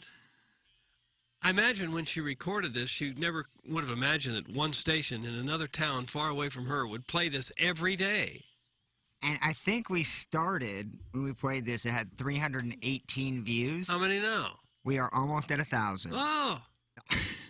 Now, can she monetize that? Not at 1,000, but maybe. I mean, 100,000. Apparently, Danny Packer from Dukes said this was the third most requested upstairs bar song last weekend. No, could possibly be requested more, Doug. Is this a good dance song? It's a good slow dance song. It's good. It's a good song to dry hump to. Yeah. Well, actually, it's true. Huh. So we're doing our part to lift this gal up in the music industry. Yep. If we could have just got her to play this at the award show. Yeah, can you even imagine? What if she really does become a big star based on our little boost? I think I'd be shocked. You would? I'd be very shocked if she became popular. Well, people have become popular with songs that aren't much better than that. Give me an example of one. Well, a lot of rap songs. That song is so ridiculous. Jackson, have you dry humped to that yet? No, but it's on the to-do list. Oh, you need 48 hours on that? No. That reminds me, Hot Wife Autumn scolded Jackson for his anal policy. Scolded. Of course, she's very sporting. She requested Darnell engage with her birthday hole, and then Darnell didn't want to do it. I was proud. That's even more evidence that it's not real. The fact that she's pro-anal, she's scissors, pro everything that we talk about. A tan, stunning. Essentially everything that I like. It almost feels like I was played, but I'm all in on Hot Wife Autumn and Darnell being real. Sure. I wouldn't say 48 hours is necessarily a policy. It's just in that instance, it certainly okay, so it's a good way to put it off. Yeah. I mean, after time buyer. Yeah, after a chili cook-off, I think 48 hours is just 72 at that point. Yeah. Guys, we bumped steadfast eyes at the Missouri-Kentucky tailgate. Everybody was confused. That's from Scooter. They're like, what is this incredible song? Yeah. Well, I mean, if we could get the guy's name of the PA announcer for the St. Louis City Dogs and have him play that during one of the matches. Sure. Their first game is tomorrow night, right? Is it really? At the stadium? Not a league game, but it's. I think the stadium is opening up tomorrow night for the first time. That's amazing. I saw Taylor Twellman. They play someone from the Bundesliga. Yeah. He actually did a tour. It literally does. I'll give them credit. It looks true. I'm not a soccer guy, but it looks really good. They just had the expansion draft the other night. I have missed that. Huh. It's the Appliance Discounters 8 o'clock hour. Appliance Discounters in the market for a new home appliance. Our 8 a.m. sponsor, Appliance Discounters, has what you need. Shop major brands like GE. Appliance Discounters drastically lowered the prices on installs, with select dishwashers being free. They also have huge GE cash rebates. It's Appliance Discounter, sponsor of our 8 o'clock hour. They have an 80,000 square foot warehouse, so if you're in need of an appliance, you can't wait.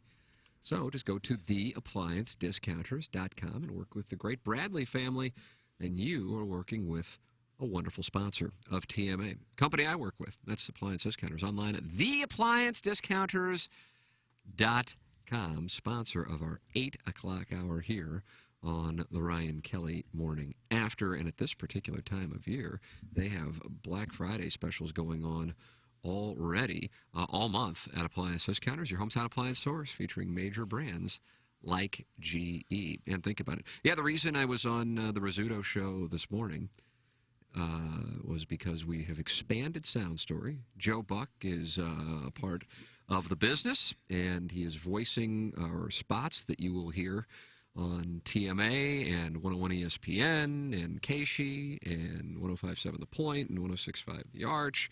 And Riz, Patrico, Moon, John Hewlett, Learn, Randy Carricker, Courtney now are added to our roster of interviewers for mysoundstory.com.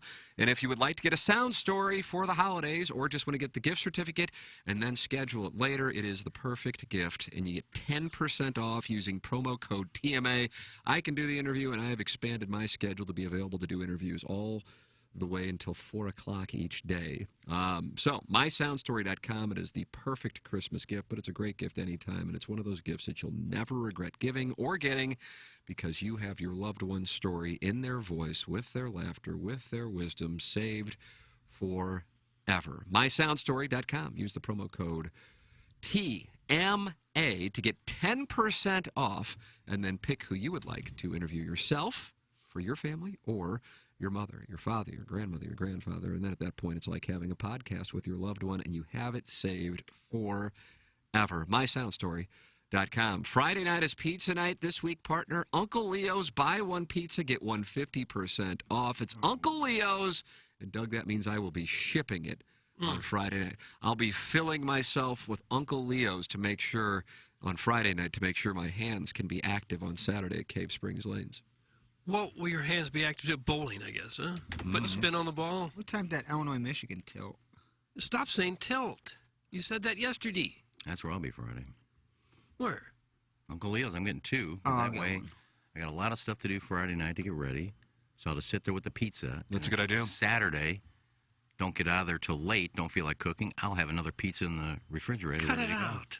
Man, Illinois plays 11 a.m. in Ann Arbor. So that's perfect. It's absolutely perfect. Perfect for you, Plow. Okay, Yeah. it is. Went the first quarter at home. Come and bowl and finish watching the upset. In the What's making. your bowling average? Probably about a 145. That's not bad. It's not great. It's not great, but it's not horrible. That'll be 100 pins more than a lot of people. I can't do the spin technique, so I am. Sauce it. I try to find a good portion of the lane to just kind of do that straight, but just kind of curve it just a touch at the end there. So I would say my skills are very minimal. Well, you know, I used to be a bowling coach. I can give you lessons if you like. You tanked a program. I taught them. You gave a program the death penalty. Wouldn't stop for food. Wouldn't feed the kids. Wouldn't schedule a game. But if you don't win, they don't deserve the food either. They ate. The only thing that they were upset about, not the girls, but I guess they told the sports information director or the athletic director that... they told on you? Yeah, we were in Indiana. I took them to a Jason Belmonte, DeAndre Aspady clinic in Indiana. It was a weekend thing. And I just didn't want to leave the room, so I just gave them the credit card and said, yeah, go eat. Here's the keys to the van, just go. Yeah? I just let them go out and eat. I ordered room service. You were too big to go with the kids. I just didn't want to go. And they're definitely not authorized to drive that van. Am I correct on that, insurance policy-wise? Probably, yeah. Didn't even think about it.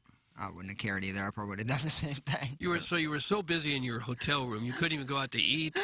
Just want to watch TV and order room service. Now, it was on the way home that this drive was, just god-awful from Indiana. And we're almost, probably 45 minutes from home, and they were sleeping the whole way. God, just stay asleep till we get back to this campus. Sure enough, Coach, can we eat? Damn it. Now, why was that such a big deal? You got the university credit card. I was 45 minutes from home. Now I got to stop and wait another hour to eat. Oh, it didn't take Morning, an hour. cuties. Yeah. Doug Brian Hoffman. No filter. Maybe Hoff can come that night. We can actually do something with Hoff. Maybe he could coach the Fontbonne team. Put that program on his shoulders. We're done with that. Hoffman's a lot of fun on Twitter to follow. I love that guy. Always a big fan of Brian Hoffman. I deep teased what took place last night in Denver with the Blues with a great win. Doug, I got that as 3 straight. Yeah, still in last place, but only 7 points out of first place. And, I mean, you beat a team that was on a 4-game winning streak, defending Cup champions. How many members of the dais watched the game? I watched about 2/3 of it. I fell asleep early in the third period, woke up right there at the end. You fell asleep at the end of the third period and woke up? Wow. No, at the beginning of the third period, I fell asleep and woke up at the end of it. I watched the football game. I was watching Little Mermaid. Little Mermaids. I was in bed by 7:30, so we watched 7:30. Wow. Jackson? Thunder Celtics. Oh, man. I will talk about the Blues game with Doug. God, blast it. Number one, before we get into it, and the fact that they had to stave off a 6-on-3? Yes, they did. So I can use stave there? Well, I'm going to allow it, yes. Here is what John Kelly and Darren Pang had to say about the great Jay Randolph Jr. Covered by Bennington. And Darren, just a quick shout out here while I have a moment. Unfortunately, we heard some terrible news last week. Jay Randolph Jr. diagnosed with terminal cancer. And Jay, if you didn't know, long time working in the radio business and golf business in St. Louis. His dad, of course, the legendary announcer Jay Randolph Sr., one of the original voices of the Blues. So, Jay Jr., we're thinking about you and wishing you nothing but the best. That's for sure. Good positive thoughts going your way. And he's a good golfer. Really good golfer. That's what I hear. And loves the game. I love those two. Well, that was nice. Hanger and John Kelly last night during a break in the action between the Blues and the Avalanche. Super kind of two great guys. We are so lucky to have the caliber of broadcast team, both radio and television, for the Blues. So last night, I mean, you're playing against a team that's on a heater, that won the Stanley Cup, and you're coming off of a win in Las Vegas against a team that was on a winning streak themselves with the best record in the game. And, Doug, it's the mom's trip, though. And last week, in perhaps what was the lowest moment of the losing streak, Darren Pang appeared on Balloon Party, and despite our despair, here is what Panger predicted. This was last Wednesday before the Blues began the 3-game winning streak. Hit the lever, Plowsy.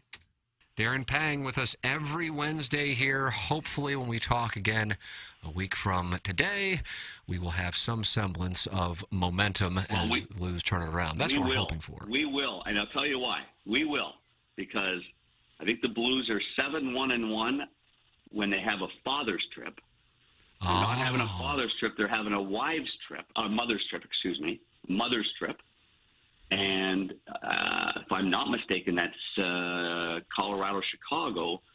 So after the game tomorrow night against the Sharks, they'll go to Vegas where I'll meet them, and then from that point on. So we'll be talking some good things next week. I see. Wow, that's good knowledge. I'm telling you, that's an intangible that you can't quantify with statistics.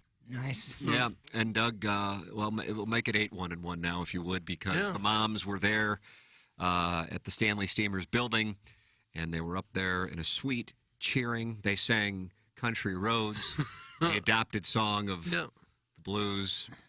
And they were singing in Germany during the Patriots and Seahawks game on Sunday. No idea, but either way, that's weird. And they get that win against the Avalanche. And I'm telling you, even if you didn't watch it, whether you were watching the Commanders and Eagles or Little Mermaid or Thunder and Celtics, the final 2 minutes of that game, where Colorado, Buchnevich, gets a delay of game penalty, so the Avalanche are already 5-on-3, and then, of course, they empty the net. Hold the goalie. And it's 6-on-3. 6-on-3! Yeah. I mean, it's heart-stopping, and I'm already hopped up on my sleeping pills, so I don't even know what's going on, but I'm like, I can't go to bed. I have to watch the end of this. And then it's a 6-on-3, and they are able to stave off elimination, or stave off a goal. And win that game. That's the kind of win. That's the kind of win. That's the kind of win. They can get this thing going. How long did they have that 6-on-3? About a minute and a half, I think. Yeah, and I watched the highlights. It kind of had that breakdown of the last 2 minutes of the game. I forgot what outlet posted it. But that save that Bennington had on Cale Makar, because that should be a goal 9 out of 10 times for a dude like that. That was very impressive. He made 45 stops. Take a listen to the final call. Hit the lever plows. Avs go to center. The puck is shot. It's missed. The Blues clear. You can bring out the Zamboni. What a great win tonight. And a gutty penalty kill to seal it for the Blues. 3-2 the final at Ball Arena.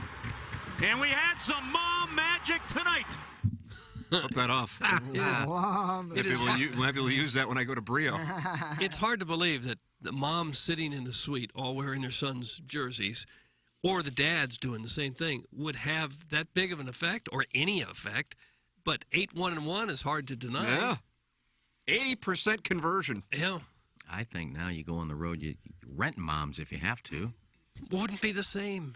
Well, you could just put some women up there with the jerseys on and just call them moms. How fun would it be though to go on a trip with the team paying for it, with all the other parents, and watching your son play professional sports? How fun would that be? That's got to be a real kick. Yeah, and I don't know how often the moms all get together. Probably never. So it's fun for them to get together too, and they maybe live that all over the world. Yeah, camaraderie with the families, and they said Barbashev's mother was over from Russia, spoke not a word of English. She was in the crowd there, but one of the other, Torpachenko, I guess, his mother spoke both Russian and English and was able to be the interpreter for her. How about that? Well, first of all, you don't have a mom because you're not married, so your kids don't have that mom that you're dating. I don't know that they explain that to these That was ladies. the second period intermission segment. Here is what Craig Berube had to say about the 6-on-3 at the end of the game. Hit the lever, Plowsy.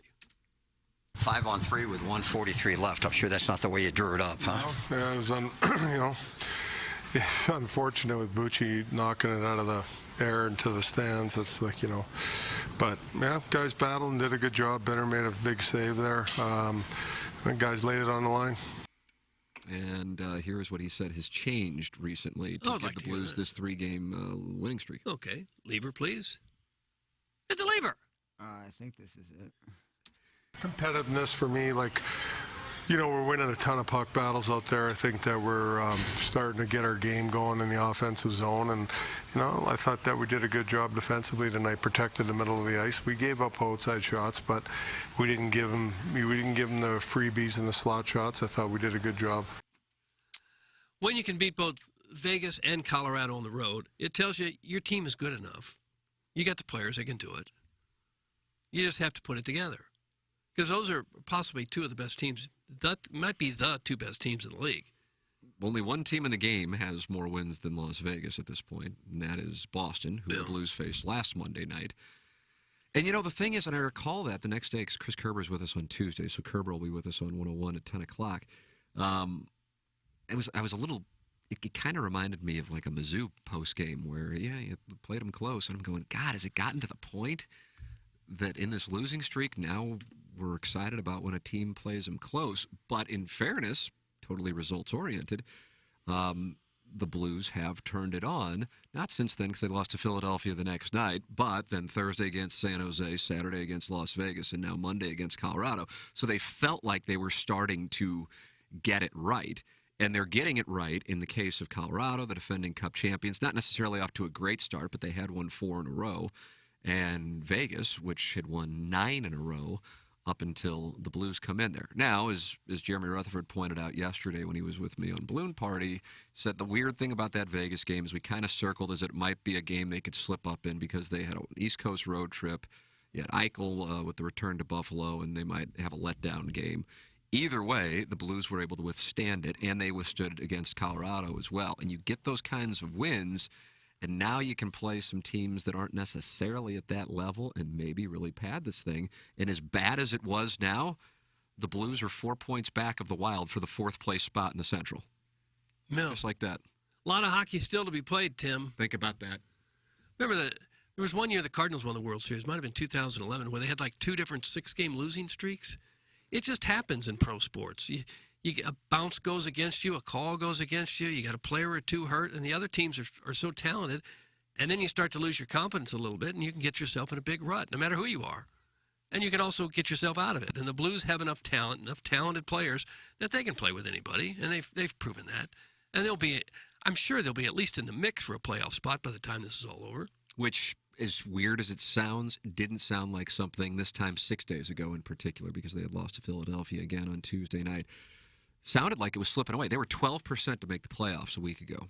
Yeah. After well, that's a big chunk. You lose 8 in a row, that's 10% of the games you play. I mean, it's huge. And so to win 3 straight, especially when you're talking about the teams they beat on Saturday night and last night, that is super encouraging. So the Blues get the Blackhawks on Wednesday. The Moms travel from Denver to Chicago, so you can basically go ahead and bet on the Blues against the Blackhawks, Doug, and double your bankroll.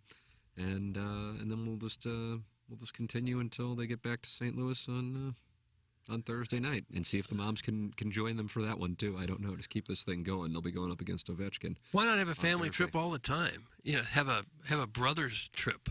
I bet that could be wild. Brothers of the players, stepfathers, siblings, cuckolds of the players. They probably tried that, but got kicked out of hotels for all the.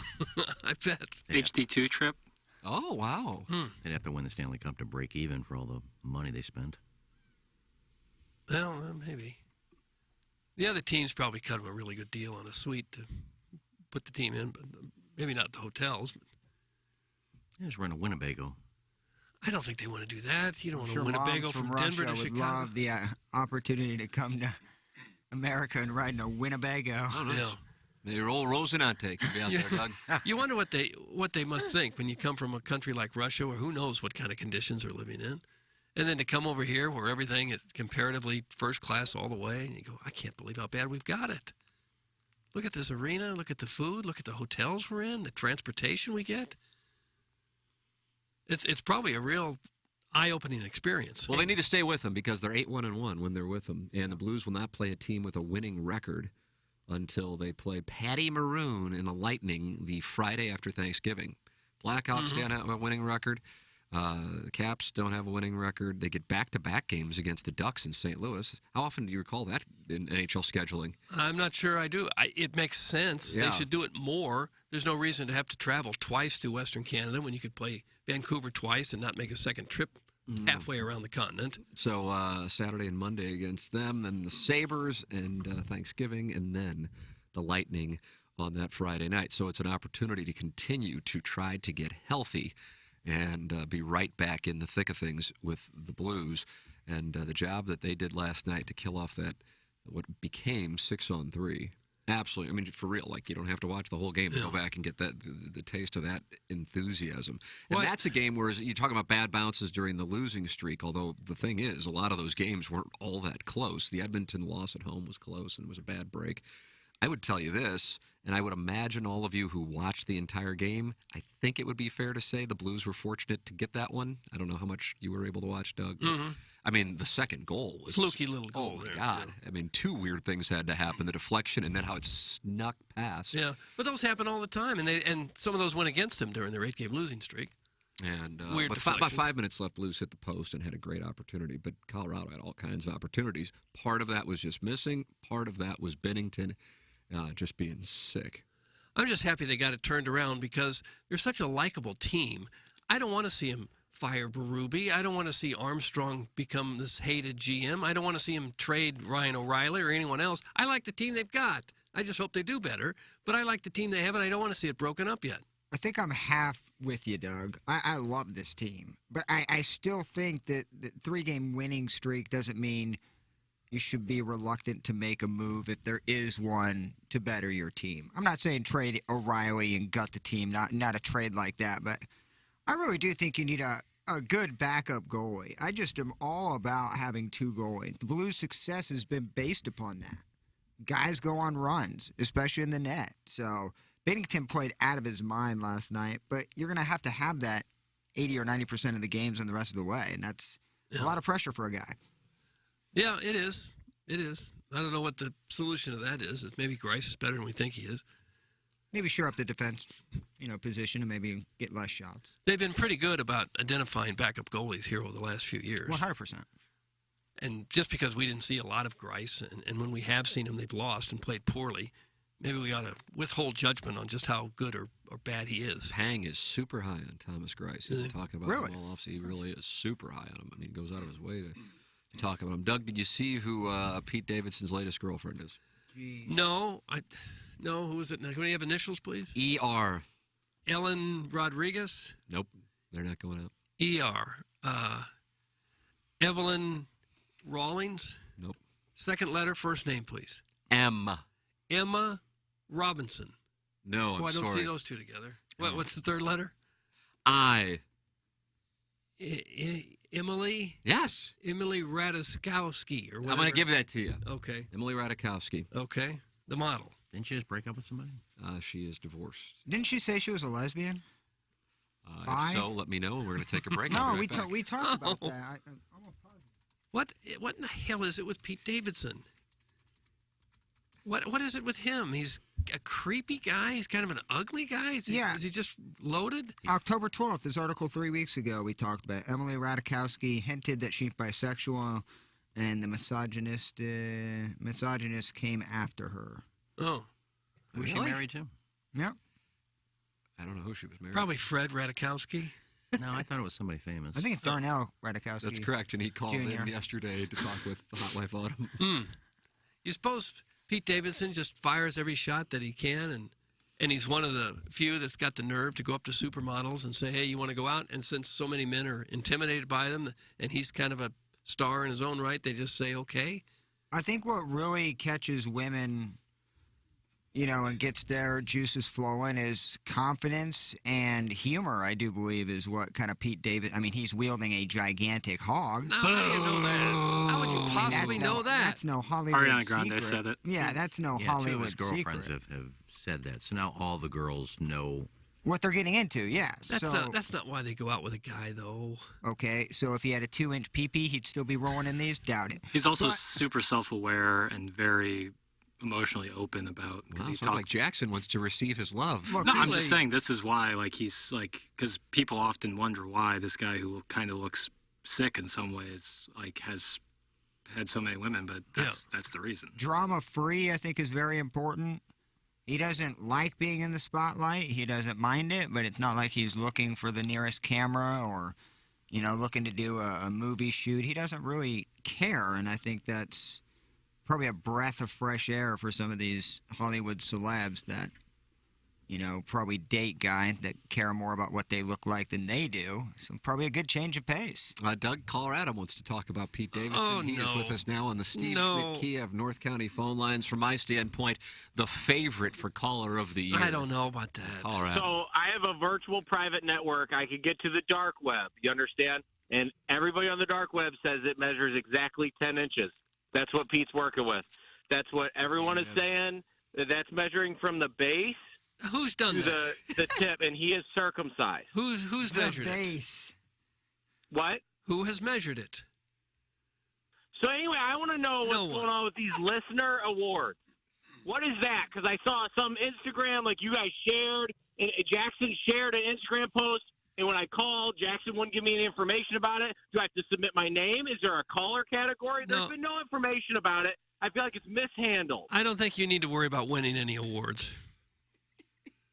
I think it's been clear time and time again when there have been Facebook group polls that I win every time for favorite caller. So I want my name to be on the list. Do I have to pay to be on the list? Yes. Do I have to service someone? You have to pay us. $100 a head. $500. How much? 100 a head. $500 for the group. It's $100 for me to be on the list? Per person. You have to buy our votes. I am one person. I don't understand. Who votes? Are you voting? The 5 of us are voting, yes. And if you want our vote. It's not been communicated clearly. Well, and we you just can did. understand that. I just did. Give us each a honey. For like 15 minutes. We don't have to communicate anything to you. You guys have nothing to do with it. We have everything to do with it. No, you don't. Wrinkled ball sack. We have everything to do with No, it. you Where's don't. the reason why there's awards? They're not giving you awards. You have no vote, so you have nothing to do with it. All you got to do is sit back and wait for us to announce the winners that night. You have to come. So you pick the winners. Of course. Who else would pick the winners? I thought it was like a democracy, like we're going to vote. No, it's a democracy here among those who are putting on the presentation. Well, if it's you and Kenny voting, I'm not going to win. Probably so. You're right about that. But you could get me, Jackson, and the Plowhawk, and then you win. How do I make sure you guys all vote for me? $100 a head. You don't know I won't vote for you. You've kind of turned the corner with me. I used to think you sucked, and now I don't think you're that bad. Oh, so you're going to vote for him? Oh, I don't know Well, that. then you but got he's fixed and gotten better. licks. He's gotten better, though. I've kind of enjoyed his call. Well, keep in mind, there's a worse Caller of the Year award as well. And that's probably the harder one to pick. Well, I just think Adam's Biff better could be a because leader the rest in of that. our callers are so bad that He can Adam win doesn't both. sound so bad. Mm-hmm. Is he going? Hey, Doug, let me bury my 5 inches in you. Put You know him what down. I mean? Cut his mic. Cut his mic. Put him down. I may give you my vote. You stop sending me naked pictures of yourself. He thinks he's going to win my vote with that kind of comment? Scooter with this assessment. Adam was Caller of the Year back in 2014. He's a falling star. Stephen Wildwood should win this all day long. Doug, that's from Scooter. Yeah, I don't I like disagree when with Adam that used to sentiment. sing. Did we give out a Caller of the Year award in 2014? First ever Listener of the Year awards this year at Harpo's, presented by Munganest, 7 o'clock, December 8th. And Lisa Ann will be in attendance as we partner with the charity, the JRandolphJr.com is sending money to, and that is Annie's Hope. All you have to do, Doug, you don't have to buy a table. What do you have to do? Just show up and bring a toy for Annie's Hope. Bring a toy, of That's course. it. There you go. And the dress is at least wear pants. That's it. But if you want to win, you heard what you have to do. We could change our voting based on someone dressed a little scandalously, you're saying. If we were to see some cleavage among some of the fellas. Yeah, little thigh. Their man breast cleavage. Oh, I can be bought. I'll tell you that right now. oh, me too, for this thing. Oh, 100%. You put a grand in my Absolutely. pocket, you'll walk out with 5 plaques. Uh-huh. Good morning, Stephen Wildwood is hung. Thanks, total package. Is that true? I don't know. I think he's said himself he's not very big. Oh, is that right? But that doesn't mean anything. He's probably great in the sack. Yep. I bet he's a great lover. Oh, I bet he cuddles like a mo. How would we know this? How would you know? I bet that dude just is the biggest big spoon of Who are we all talking? We're talking time. about Steve in Steve. Ballpark Village? Yeah, so, the wife may not be satisfied, but does have that comfort to know that that big bear is right behind her, cuddling her up. He's not that big a bear. He spends his afternoons hanging at the pool looking at girls' asses, and then he goes and has lunch, sits by himself, and people watches. Yeah, big. It sounds like a pretty good day to me. Yeah, but it doesn't sound like he's go home and cuddle. Yeah, well, he's got a jackhammer there. He's got a lot of time on his hands, it sounds like. Making a delicious drink should be as easy and as simple as pouring a glass of wine, and now it is thanks to Batch & Bottle's new ready-to-serve cocktails, all containing super premium spirits like the Hendricks Gin Martini, Glenfiddich Single Malt Manhattan, Reka Rhubarb Cosmo, and Monkey Shoulder Lazy Old Fashioned. Don't spend your next party in the kitchen shaking and stirring while your guests have a good time without you, like a cock. Oh. Treat them and treat yourself to Batch & Bottle's premium ready-to-serve cocktails, Batch & Bottle Premium Pre-Batch Cocktails, imported by William Grant & Sons, Inc., New York, New York. And that is a wonderful sponsor here on the radio program, just like James Carlton of the Carlton State Farm Insurance Agency, 314-961-4800, or go online at carltoninsurance.net. I'm just going to type in James Carlton, and I'm just going to pick a Google review, and you can tell me what you think. All right, be happy to do that. There's 301 of them to choose from. It's 5 stars. Mr. Carlton's assistant, Stephanie, followed me all the way from the minute of the accident through retrieving my repaired auto from the auto body shop. She was knowledgeable, concerned, and sympathetic. Even though I am not very tech-savvy, she helped me get everything done through the claims hub. She was constantly checking in with me to make sure everything was proceeding on time. Can't praise her expertise enough. That comes from Anita. High praise. Doyle on Google. 5-star reviews. Make the switch. You'll be happy you did. It's James Carlton. 314-961-4800 to go online at carltoninsurance.net. If your insurance costs a leg and an arm, call James Carlton, State Farm. Doug, it's caller Buzz on the Steve Schmidt Kia. Bobby Dirt. Okay, Buzz. All right. Well, Hey, hit the boys. button. Oh, well, hello, Buzz. How are we doing Can't today? wait till the Fine, phone's fine. closer to me in the You? studio. Oh, we're doing good. I have some of the same questions as caller Adam. Okay. I really need this. It's been a tough year. I think my wife wants to leave me. Oh, no. Neighbor boy. Yeah. Because he does yard work and he's manly. So Yeah. I really need this Listener Rookie of the Year award, and Do I was you? wondering who I need to service to put my name in the running. I just like to service the guys. I mean, you can service me, but I'd prefer to service the guys. Buzz, I'll send you my Venmo name. At the right Yeah. price, you got it, bub. So you want service and Venmo? Is that No, you could probably pick one or the other. I'm good with either trade-off. Whew, okay. Yes, I have a newborn son, and I want to make him proud, and this is how I think I saved my family. So Yeah. Put that trophy on the plaque there, and they can ask, how'd you win that? And you can tell them that for years to come. yeah, so this is going to need to happen. I do have a list for you guys, kind of like a Biff move, but I feel like I need to share this so I can have a chance to win. What is this list? Yeah, it's a That Guy tournament list. So I'm going to roll through it real quick. But I have a top 25. 25. How about 5, maybe? Oh, top 20. How about 6? Okay, so here we go. Number 1 in the tournament is a lottery guy holding up everyone at the gas station. Hate that guy. Number 2 is soccer guy. Number 3, right behind him, is hockey guy. Number 4, second-generation money guy, especially dumb second-generation money guy that went to Ole Miss. Shut up, Lex. Ole Miss takes a shot again. Number 5 is a loud car guy. Number 6 is a loud grunting gym guy. Shout out Jackson. Not that Jackson is that guy, but he does not like that guy either. Number 7 is early lawn mowing guy. That's my neighbor who my wife is into. I can't stand him. Number 8 is conspiracy guy. Number 9, cutting off traffic road rage guy. Shout out Tim. Bringing that up That's a recently. very low rated for that guy. No. Number 10, forcing political conversation guy. 11, humble brag travel guy. Shout out Iggy. 12, vulgar joke guy. Are we going through 25? Wrong situation. 13, expensive bourbon guy. IPA snob guy. Yeah. 14, only talks finance guy in all situations. 15, Ponzi scheme guy. 16, too much information guy. Like talks about their hemorrhoids or whatever. 17, too handsy guy at all times. 18, rude to customer service guy. 19, know-it-all guy.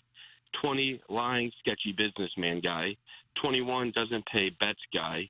22, pretentious religious guy. 23, dog touch American flag avatar Twitter troll guy. 24, start the wave guy. And 25, thinks he can get the beverage cart girl or stripper guy. Rounding it up. Mr. Licks was 6 of those, and 2 back-to-backers. And we'll say 26 through 300 of the people are going to text in and tell you to jump off a bridge. Yeah, but that could get you worst caller of the year, and you get to bring home a plaque to your wife who's now banging your neighbor. Yeah, so I'll take any plaque. And also, my wife is on the DL after having a baby, so Doug, can you come over and drive home? Dog, put him down. No. Cut his mic. I got him cut. Put him down. I got him cut. Just like you. Doug, Ray King is on the Steve Schmidt Kia. Are these the things we're going to have now, trying to get themselves a plaque? Good morning, Ray King. Hello, Ray. Hey, boys, how we doing? Oh, fine. You? I'm doing good. First off, I want to apologize to Buzz for banging his wife. Oh, you were the guy next door. Cutting the grass? Yeah. All right. Yeah, she came on to me. I'm usually into dudes, but whatever. It's on her, for sure. It's on her. She made the first move. Yeah, she made the choice. Yeah. So about this listener awards deal, Sure. So there's no tiebreakers, right? It's just you guys voting? That's right.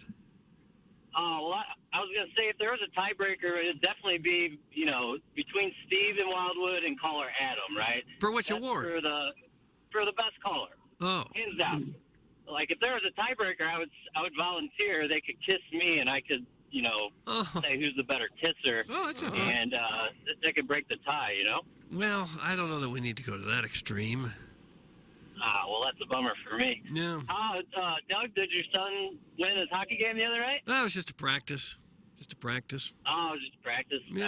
Nice. Did you win your game? I saw you out the Centene. Yeah, I scored the game-winning goal with shootout. Not a big deal. Oh, did you? Huh. Yeah. It's a nice Shot it feather right in your through the cap. 5-hole. Yeah. Nice feather in your cap. Doug, can I shoot it right through your 5-hole? Okay. Oh, God. That's Anna. Put him down. I got him potted down. Why do the calls end that way? People are trying to make a late push. It's going well. You got to fire up a couple Hail Marys if you want to win. I guess. Yeah, I thought there might be some people making a late push. Don't forget about me. I guess it would work because these are the people that are going to be fresh in our mind when we cast our ballots. Yeah, recency bias. Ken, that quarter zip you're wearing 100% came off the clearance rack at JCPenney. You also never took video of your closet like you said you would. Also, get off your phone. Checking emails, but it's none of your business what I'm doing. That's Harrison's brother, Master. And I didn't do the closet because the guy who made the comment that we're going to compare closets with, I said, I need to know your real name. You need to get on the fan page and you do none of this Bobby Biscuit Boy, whatever names you're using. Bobby Biscuit Boy. You need to get on the fan page and you do one and I'll do one. Do you have a closet just full of $2,000 suits lined up? No, I gave most of my Armanis away. Oh. And the Armanis you stole from the Korean guy who went back home for a week? I gave that all away. The only thing I have is I have a pair of black Prada leather tennis shoes that fit me perfectly, so I have those. But everything else I gave away. Yeah, I guess he had to completely restock his wardrobe. It's gone when he came back. I've never bought anything at JCPenney's, not even a wrench. What's that have to do with They it? definitely They sell a wrench at They JCPenney? don't sell wrenches. Don't they sell tools? You think you're thinking of Sears? No, Sears out of business now. Well, I've never been to JCPenney's.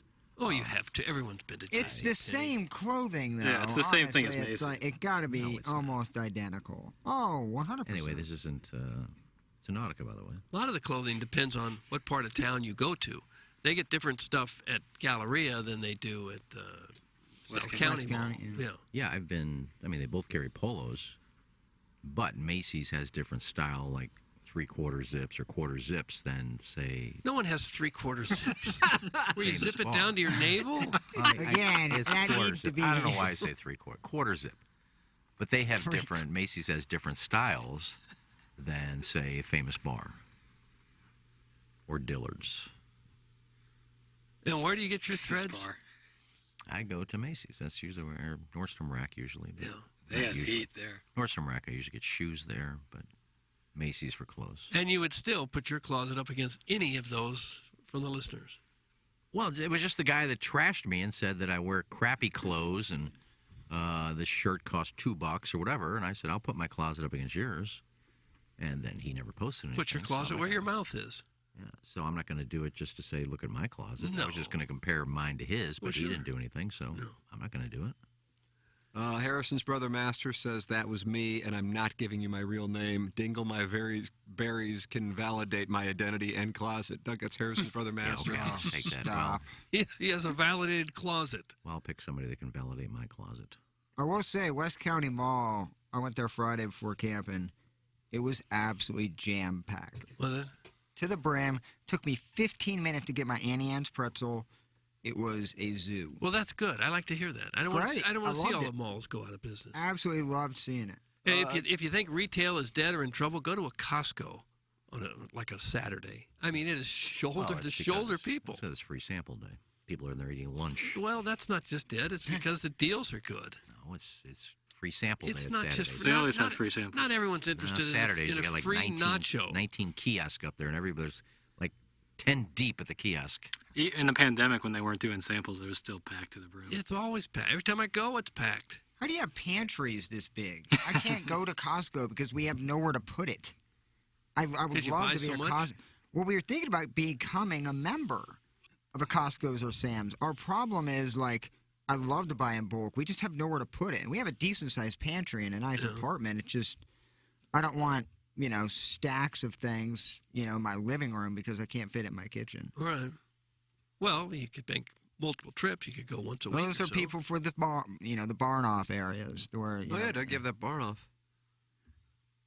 Do you remember that? Yes, I do have a barn off, and I store mostly tack. But if I were to have a smaller kitchen, and I still love Sam's or Costco's, instead of buying 3 cartons full, I'd just maybe buy 1 carton full and go back the next week. Hey, fellas, on Podcasting Hour 1, a lot of people are obsessed with your boy. Yikes. And then Ken gets more emails than anybody I know. That is from the Loomster.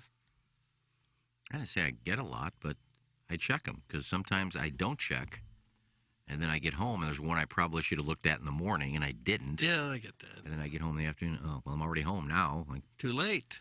Yeah, so I'm not. So that's why I check my emails periodically throughout the show. Don't worry about what I do on my phone. Stop this worrying. Seriously. Yeah. The birthday hawk asks, can Iggy read his email subject so we can understand what is so important that it must be handled post-haste? Doug, you like that handled post-haste? I don't mind it. Well, let's pull one up here. How about that? Okay. All right, here we go. Here comes Iggy's email subjects. Okay. Just so you can just read the room. If you could read just one, it'd be nice. All right, here's Okay. one. If I'd have seen this Friday, I wouldn't have forgot. No. Don't forget to fill out your time card. I didn't see it. That's the email? That's what you were responding to? No, but that's just one that I didn't look at. I got home. I forgot to do it. If I'd have looked at this at work, I would have done it. Forgot. Weekend But that came, email, didn't see it. email was sent last Wednesday. So now you're not going to get paid? No, it was sent last Friday. Okay, And then I didn't even think about it. I looked at email Saturday, and here's one about time cards. Forgot. If I'd have looked at it while I was on the air, I would have filled it out then. To bounce. And I never forget, but that No day pay I for did. Iggy this week. Why don't you look at all no of it pay for me. as soon as the show is over? Make that a regular thing. At 10 o'clock, you can look at the emails. All right, here's an important one. This is from Amy at Munganass. Well, sure it is. If you could put Kevin on Team Acura, then his wife is the one that will bowl on Alton Toyota. Her name is Jennifer. That's a If nice I didn't email. read that email, Yeah. score sheets would have been messed up. Right. So don't worry about what I'm. Yes, let's not stop. These were important emails. Uh-huh. But I'm not saying they're important. But just in case there may be an important one that I look at. Just don't be heartbroken because someone called you out on an email. Here's a call from California. Should I answer that? No, it's No. Arbor Day is now requesting to see your time card. Oh, that'd be a fun one. There's nothing to it. You have to go in and click accept time card. And Yeah. I didn't see the email. If I looked at it Friday, I forgot. Got home Saturday. Whoops, missed that. Yeah. Forgot. Can't you check your email while you're taking your extended smoke breaks 3 times a show? That's from the 314. I'll check my email when I want to check. There you go. Yeah. You're on no one else's time schedule. Card email is hilarious. I leave my phone up here when I go out. It's hard when you have a phone to not pick it up just every now and then and start looking, going through your progressions. It's hard not to do that. Look, I have a laptop now that it'll get to me eventually. What do you mean it'll get to you? I thought you had it. Jackson's downloading some stuff. He's downloading Apple. Downloading Apple for me. Building a computer for He's building it. Got the mainframe to work on. But when it's ready, I will leave it here. I don't need it at home. I have a desktop at home. I don't need it here or there. Well, where are you going to store it? You got to be careful. I'll put it over there somewhere. Okay, I would worry about it. And then it'll be here. But then if I have that open like Tim does, or you can't see Jackson, his open. Oh, yeah. Anybody ever say anything? What are you looking at on your laptop? No, it's just when I pick up my phone to look. Yeah. If I have a laptop here, it's fine. And Tara said, at least they'll stop bugging you about looking at your phone again. No, they won't. They'll say, wow, looking at porn on his laptop, I guess. Well, could be. That'll be entertaining. I honestly cannot wait for the day that my camera does not face your screen. my back of my head with my computer. I cannot wait for that. I feel like I'm shaking every time I pull up anything on the internet because people are going to freeze it and zoom in. And Yeah, sometimes the YouTube thumbnails can be misleading. when you're pulling up some sound. Yeah. I wouldn't worry about it. Don't worry about what these people think. I mean, I pulled up those. What were they? Those rings we were talking about. Chastity cages. Chastity cages. Pulled that up. Yeah, that's a phone. That's a phone Google. If I've Yeah, ever I heard didn't one. know how graphic it would have been until I looked on the Hubbard network. Some of the listeners would probably like to win one of those things at this party we got I'd going wear on. the hell out of a chastity cage. You would? I just don't know when you bust those out. Like, do you cover it up? Is it something to show off? Or is it just something as like a punishment for your partner that you have to put it on, but you put it on over your slacks? I don't think you show it off too much. You don't really parade around in the chastity cage. It literally looks like on the playground, one of those circular, tubes that you can climb. Not tube, but those merry-go-round. No, it's like it's like metal poles, but they progressively circle up Just and a up and slide, up, and you can like climb in it or climb on the outside. That's exactly what a chastity cage is. What? That's what a it looks chastity like. cage is like playground equipment? Well, that's what it looks like, yeah, with a little head on top. Oh. Ooh, nice chastity cage. What are you looking at now, Iggy? Okay, don't get heartbroken over this. Don't be crestfallen. That really got him. Every now and then a text or email will come in, and it'll just break your heart. No, that was actually a DM from Seth Goldcamp. Want to know if he can donate to Gobbleable. Okay.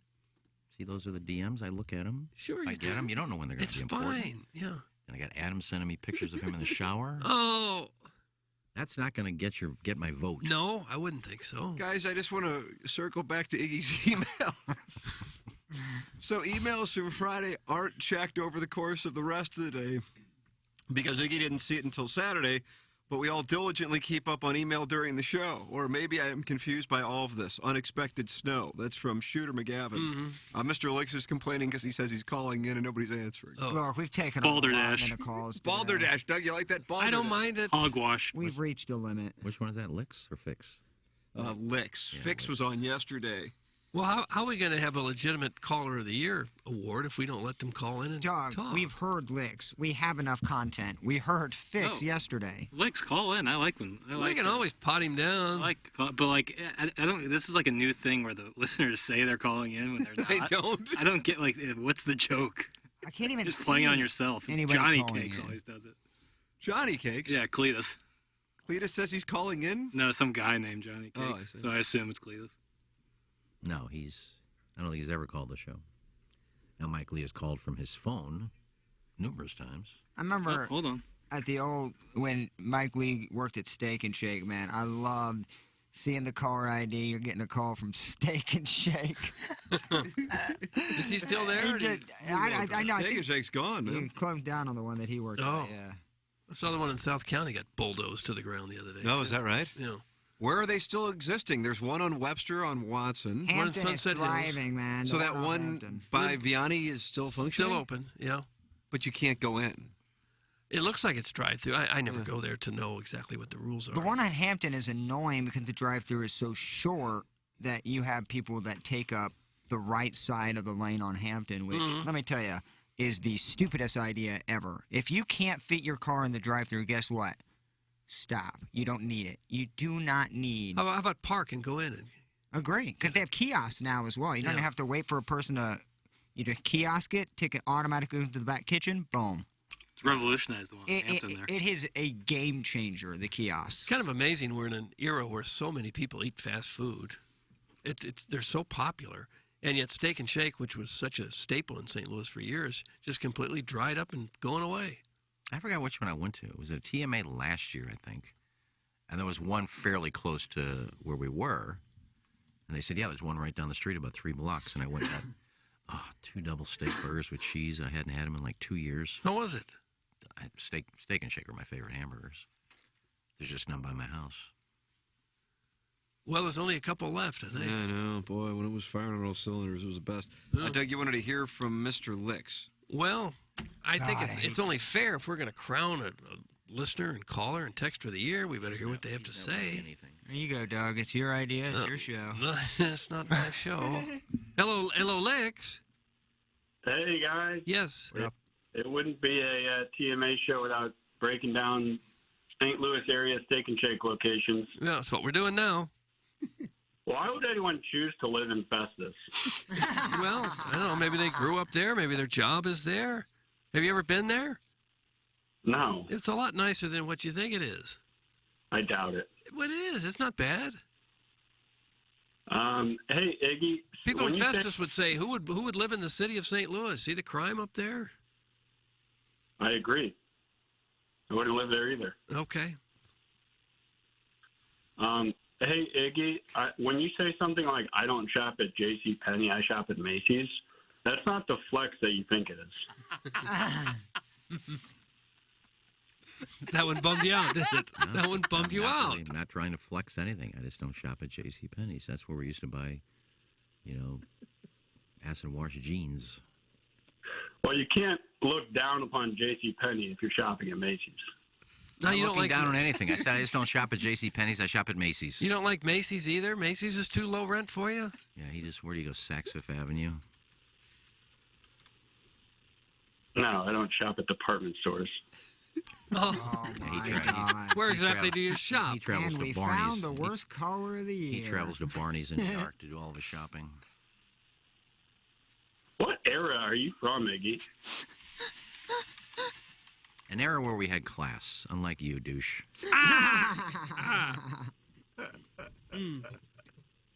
Why do you think that Blue Jays are going extinct? Doug, I do remember that topic. Huh. It was on Pepper and Genie, Tim. Well, they are. You may want to Google it. I did, and it says they're not going extinct nor close to being endangered.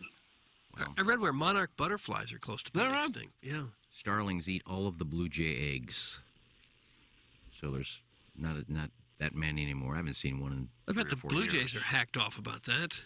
Can't they do anything? It's kind of a mean, aggressive bird. Can't they do anything about that? Well, I guess when they're out getting food, the starlings come and take their eggs. The Blue Jay is on the least concern level of conservation status. Most, of course, being extinct. Yeah, nobody cares. Well, no, that Not means really that checking on them. Not least concern. Means that doesn't there's mean a that people ton don't of them. care. It means that there's still plenty of numbers. Well, I haven't seen one in 4 years. I can only go by. I can only go by what I see. Yeah, that's fair. I haven't seen one in 4 years. Well, if you live in an apartment building where there's probably more building than there are trees and woods and things, and you might see fewer of them than. I haven't seen a bird in 2 months. Really? I don't know where they've gone. I think must have been south. No, sparrows don't go fly south. Well, don't get angry about it. Just trying to come up with a reason why you don't ever see a bird. Ducks, geese fly south. Birds don't. Yes, a lot of birds do. Yeah. You don't think a lot of birds fly south? Well, the bigger birds, starlings and sparrows, don't you always see them out there in the snow trying to find food? Are they the stupid ones that didn't go? Beer Cat's adding to the discussion. I have a walk-in pantry, and my walk-in closet is bigger than Iggy's bedroom and doesn't reek of smoke and despair. What a couple of Hoosiers. That's from Beer Cats. Well, I don't smoke in my house, and it's not what I hear as far as the size of where you're living. Oh, Doug, what is you hearing something? There's word on the street. There's scuttlebutt. What are you hearing? So my point is that if I can only go by what I see, and I have not seen a sparrow in over 4 years. I mean, I haven't seen a blue jay in over 4 years. I have not seen a bird in my complex in 2 months. Someone texted, I haven't seen a penguin in 6 years. No, penguins they're not native to Missouri. Or blue jays. Most of them fly I guess south. they are. Yes, they are. Yeah, I think, isn't the blue jay the state bird? Maybe I'm way off. I think it's a cardinal, isn't it? I think blue bird. Bluebird. Missouri's What's the the state? No, I think it's blue Missouri. jay. What state? Not anymore because You it's just extinct. marijuana just kick in. Shit, lost everything there the last 10 minutes. The state bird is the eastern bluebird. Yeah. Bluebird, that's not the same as a blue jay. No. But most birds fly south, I right? think the state bird is a bird that nobody's ever seen. People have seen a bluebird. This is bad. This is guys. We're just talking so you No, don't. I didn't even know Lex was on. All we're doing is talking so you won't. Hey Iggy, when Plowsy hits the outro music on Pepper and Genie, that means you need to start winding it down. Okay. No, that's not what it means. That's not what it means. That means It is. It means That it's just winding means. down. Well, I don't know when he's gonna. I can be in the middle of something. I don't know when he's hitting the open. Why do you care? You don't listen. You don't care about the show. Quit critiquing it, please. Stop your critiquing. We hate We will do what we want on the show. We'll break when we want to break. We'll let the music go and then restart it. We don't really care. Nice. We don't. The one thing that people actually enjoy is when you have a guest on and you guys refuse to do it. Yeah, we don't like guests. No, we don't. I can't. I'm not even facing the phone though. So like, I mean, we refused to have guests on. We had Maitland Ward. That was something that was set up. Ellen Foley. We don't. The thing's like 10 minutes long. Or here's an idea. No, You we don't remember want when your you ideas. said- We really don't. I'm interested. Thank you, Plowsy. Love you. Remember when Iggy said you had like so many stories from Hito that you couldn't tell on the radio because of FCC reasons? Yeah. You didn't have a place to share them? Why haven't you told like a single one of those? Maybe I don't want to. Why? I don't feel like it. Why? And as soon as I do, you'll... Yeah, well, great Pepper and Jeannie Mojito stories. God almighty. No. Is it embarrassing? Is what embarrassing? These stories that you might tell. No. What do you... Oh, Maybe I just don't want to. But the people want you to. What people? You're the only one that's mentioned, and you don't even listen. Well, you say you don't listen. You listen every day, but... I do like the blue. I think it'd be good. I did see one of your posts on Denny. I can't believe I went to DennyP.com. God almighty. You talked about your room being infested with ants. It sounded kind of gross. You had an ant problem at your room at Hedonism? I don't know. Maybe I did. You don't remember, or you're just not going to reveal that information? I don't remember. If I wrote it, then maybe I did. I don't know. I mean, it is a third... Are you peeing, bro? It is a third world Just flush the country. toilet. Oh, Yeah, sick, I man. did that too. Vile. For effects, like they're going to talk about my toilet flushing. I'm so funny. Yeah, are you done? Hand dryer. Okay. What is the whole call about me? Nothing dude's else at for a anybody love else? station. That's all I got. Have a great day, you guys. Okay, That cut his there's, mic. Cut Mr. his mic. Alex. Let him down. Whew, that was God almighty. tough to navigate. Now, Todd Reesing says Mr. Lick should be caller of the year. Doug, you remember Todd Reesing? He had the... Kansas quarterback. Yeah. We all have a vote. Yeah, unless the other three vote, because, me and Plowsy aren't. I don't know that he's called. So what do we need to? We need 3 votes per to make it. Yeah. Okay. Well, Jackson, you're Or, I voting mean, too, if right? okay, there is. if somebody got 2 votes and then everybody else was 1-1-1, then that 2 will win. Yeah. Majority win. Man, this is gonna be. Where are we meeting at? Barnoff. The Barnoff region. Men's we card get through room. all the tack. Yeah, let's go to the card room at St. Louis Country Club. Scooter says, I agree with Licks. I would tune into Pepper and Jeannie if it was a once-a-week interview show. That's Scooter. Where do things stand with Matty Dreads? That's still. It's gonna be a while, I'm sure. It's not happening, is it? He's doing a big product right now. Oh, really? Do you have any details on what the shoot is? What's surprising is he couldn't give me any details, which is Oh, very wow. surprising for a guy like Matty Dreads, very open, transparent human. Is he? But wouldn't entrust me with any sort of information about the content, the actors or actresses, the location. Secret I think porn. he's in L.A. Secret porn. Yeah. Like, this leads you to believe that there's some well-known actresses that will Correct. appear. Yes. I mean, he does bring them up when I go to Vegas. He'll talk about some of the stories, but he does keep things, some things under wraps. Oh, What do you consider a well-known actress? Like in the stag industry, we're talking? Man, I'm not. Because they all promote the stuff they're doing. There's nothing under wraps in the porn industry. I like amateur porn. I'm not gonna lie. I know a lot of porn stars, but I like the authenticity of the girl next door type of feel.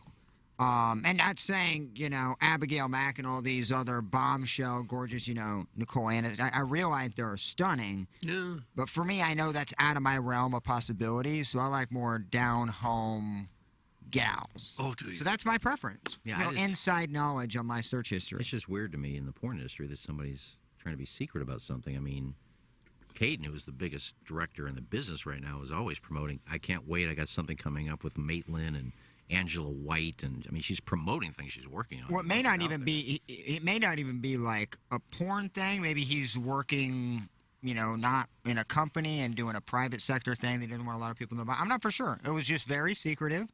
Wow. So we have been in contact every day since we brought it up. So we will, 90 Dreads will happen. It's just, he has a really different schedule than most in the porn industry. He will be on. He will. Yeah. Be on. Oh, yeah. And we will be we'll be releasing the Hot Wife Autumn interview. I guess we can do that today, Jackson. Huh? Yeah, we can put it out there today. Wow. So That's a good I'm anxious for the dais to hear and rule on it, and the Hot Wife Autumn interview will be up on the Tim McKernan Show podcast. Coming up on the other side of the break as we close out the appliance discounters 8 o'clock hour. Of course, we have the Design Air Heating and Cooling email of the day, but you won't believe who Ken Rosenthal says the Cardinals are going after this offseason. We have initials? You will on the other side of the break. All right. Don't ruin his tease. What are you? I'm getting better at teasing. I'm getting better at teasing. This is the Ryan Kelly Morning After from the Michelob Ultra Studios. Oh. The Tim McKernan Show podcast, featuring long-form interviews with people from the world of sports, politics, and entertainment. And our guest today, Bill McClellan. Thanks so much for coming in. Hey, my pleasure, Tim. What's up, Caden? Hi, how are you? Joe Buck, our guest today. Man, it's like I haven't seen you in years. More than 500 episodes and counting, and it's available wherever you get your podcasts, including the TMA STL app. Get the app now at TMASTL.com. Doug Vaughn here alongside Ryan Kelly, the home loan expert. Ryan, a lot of people need cash and they need it now, but they maybe don't want to refinance their mortgage. What can you do to help them? No, you're not kidding about that. A lot of folks refinanced or bought a house in the last couple of years, and they have this really low interest rate, 2.5%, 3%, and they know they have $100,000 in equity or whatever that number is, but they just don't want to refinance that loan. And that's why we have a home equity line of credit at the Home Loan Expert. We can tap into the equity and get you the cash you need without touching that low rate on the first mortgage you have. It's a great solution when you need to pay off those credit cards, when you want to make those home improvements, or you want to just get caught up on the bills finally now and put some cash in the bank. A home equity line of credit can give you all of those things without replacing that current low rate first mortgage. Got questions? Ready to get pre-approved? Let's talk. It all starts today by visiting thehomeloanexpert.com. Hey, if you like the morning after, check out Balloon Party on 101 ESPN. HD1, by the way. It's sports talk with Tim McKernan and Action Jackson from 10 a.m. to 11 a.m. each weekday, right after the morning after. It's the worst named show in the history of radio, but the content's pretty good, so check it out on 101 ESPN or get the podcast on the TMA app. Biggie's Restaurant and Bar has been a staple of the community for over 30 years and is serving your favorites like the steak sandwich, waffle fries, and so much more. It's not just the food that's rocking. With a full bar and patio, Biggie's is the perfect spot for lunch, dinner, and a little laughter. Biggie's original hours are back. Open 11 a.m. till midnight, Wednesday, Thursday, and Sunday. And 11 a.m. till 1 a.m. on Friday and Saturday. Check out the full menu at biggiesrestaurant.com and stop in today. Hi, I'm Trish Wolf with the Wolf Pack at Worth Clark Realty. Are you considering buying your new dream home and you don't know where to start? Well, let me and my top producing team handle everything for you. At the Wolf Pack, we're going to walk you through that buying process. We're going to educate you. We're going to keep your deadlines on track. So remember, rates might be rising and they might be in the 6s, but rents are always at 100% and they're on the rise too. Let's get the conversation started because your next dream home's out there. We just need to find it and you need the right strategy. So call me, Trish Wolf, at 807-WOLF, or you can find me at trishwolf.com. Join the pack. We've got your back. Okay. Hot takes. Yeah. Pepper and Genie. Pepper and Genie. And now the Pepper and Genie Show with Darren Atkins and Ken Stroh. All right, take it, fellas. There it is. That's the open. Pepper and Genie. Pepper and Genie. Pepper and Genie. Pepper and Genie. Pepper and Genie. Pepper and Genie. Pepper and Genie. Pepper and Genie. We don't know what it is. We don't understand the name. We just know it's stupid.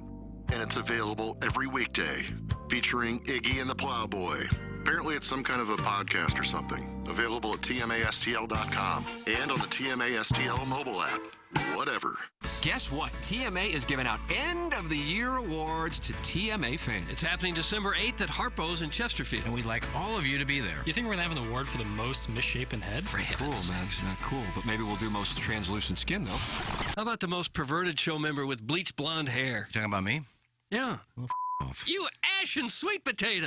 This award ceremony is more about the listeners. Best texter, best caller, best emailer, or maybe we'll point out the worst caller, and who should be Listener of the Year. It's the TMA End of the Year Awards, Thursday, December 8th at Harpo's in Chesterfield. By the way, former adult film actress Lisa Ann will be joining the event. Presented by Munganast St. Louis Acura and Munganast Alton Toyota. Better than ever for you, their customer. Who should win? Who will win? Who cares? Please bring a new and unwrapped toy for Annie's Hope on behalf of our good friend Jay Randolph Jr. And you get in for free. Well, My head's got that. I've never My been head's talked blonde to hair like costs this. I'm getting tanner. My hair's Find out more at TMASTL.com. Live from the Michelob Ultra Studios, KPNT FM HD2, Collinsville, St. Louis. This is TMA All Day.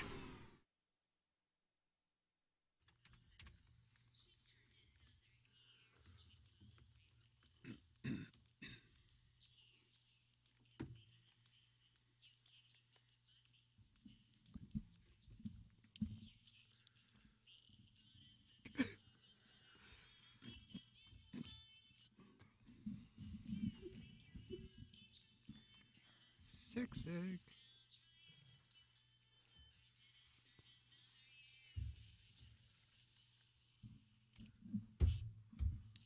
I am rolling balls. Mm-hmm. You have to announce that? Yep.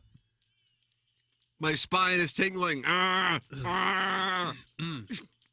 wants to make out? I'm dancing back here. Topless? Nah, for now. Are you up on your feet dancing? That's right. Dotem has just texted me to say he is coming to St. Louis for the Munganast Year-End Awards, December 8th. Lisa Ann is coming to St. Louis. It takes place at 7 p.m. at Harpo's, and we will be working with Annie's Hope. The admission free. Bring a toy for Annie's Hope, the charity Jennings and his family designated at jrandolphjr.com for the $46,000+ that have been raised for the great J. Randolph Jr. Set December 8th aside. The show is off the next day, so I expect to be intoxicated, and I would like to use my hand on a number of the male listeners. In what way? Just shake their hands? Yeah, shake it. Yeah, just show up behind the dumpster and find out. That's where the answer is. Are we going to have our dumpster. private booth set up there? I'm just set up behind the dumpster. It'd be funny. The listener wins an award, and how you pick it up is you go in the alley, you go to the dumpster and pick up your trophy. Totally normal. Don't be weird about it. Maybe something else will happen. Maybe it won't. We're going private. Trish Wolf is on the line, so she got to hear that. Morning, Trish. Gosh, forgot about that. Just sitting here. Sorry. Bet off. Thinking, oh man, what have I gotten myself into this morning? Yeah. Reasonable thoughts. Yeah, Doug likes to meet up with our listeners behind dumpsters. I don't. So that's what you heard, unfortunately. And I don't know what you're shaking, but watch out. Love that one. Trish, what's the good word? What can you tell us? What can you share with us? What knowledge can you give us?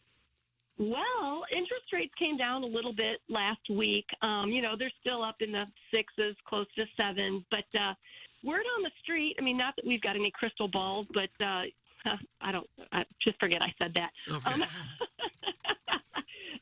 We don't really know what's going to happen, but a lot of the lenders I talk to think that rates might come down again. So as we approach spring, my team and I, we're trying to get stacked up, and we're trying to get listings because if interest rates do come back down, that seller's market's going to fire back up.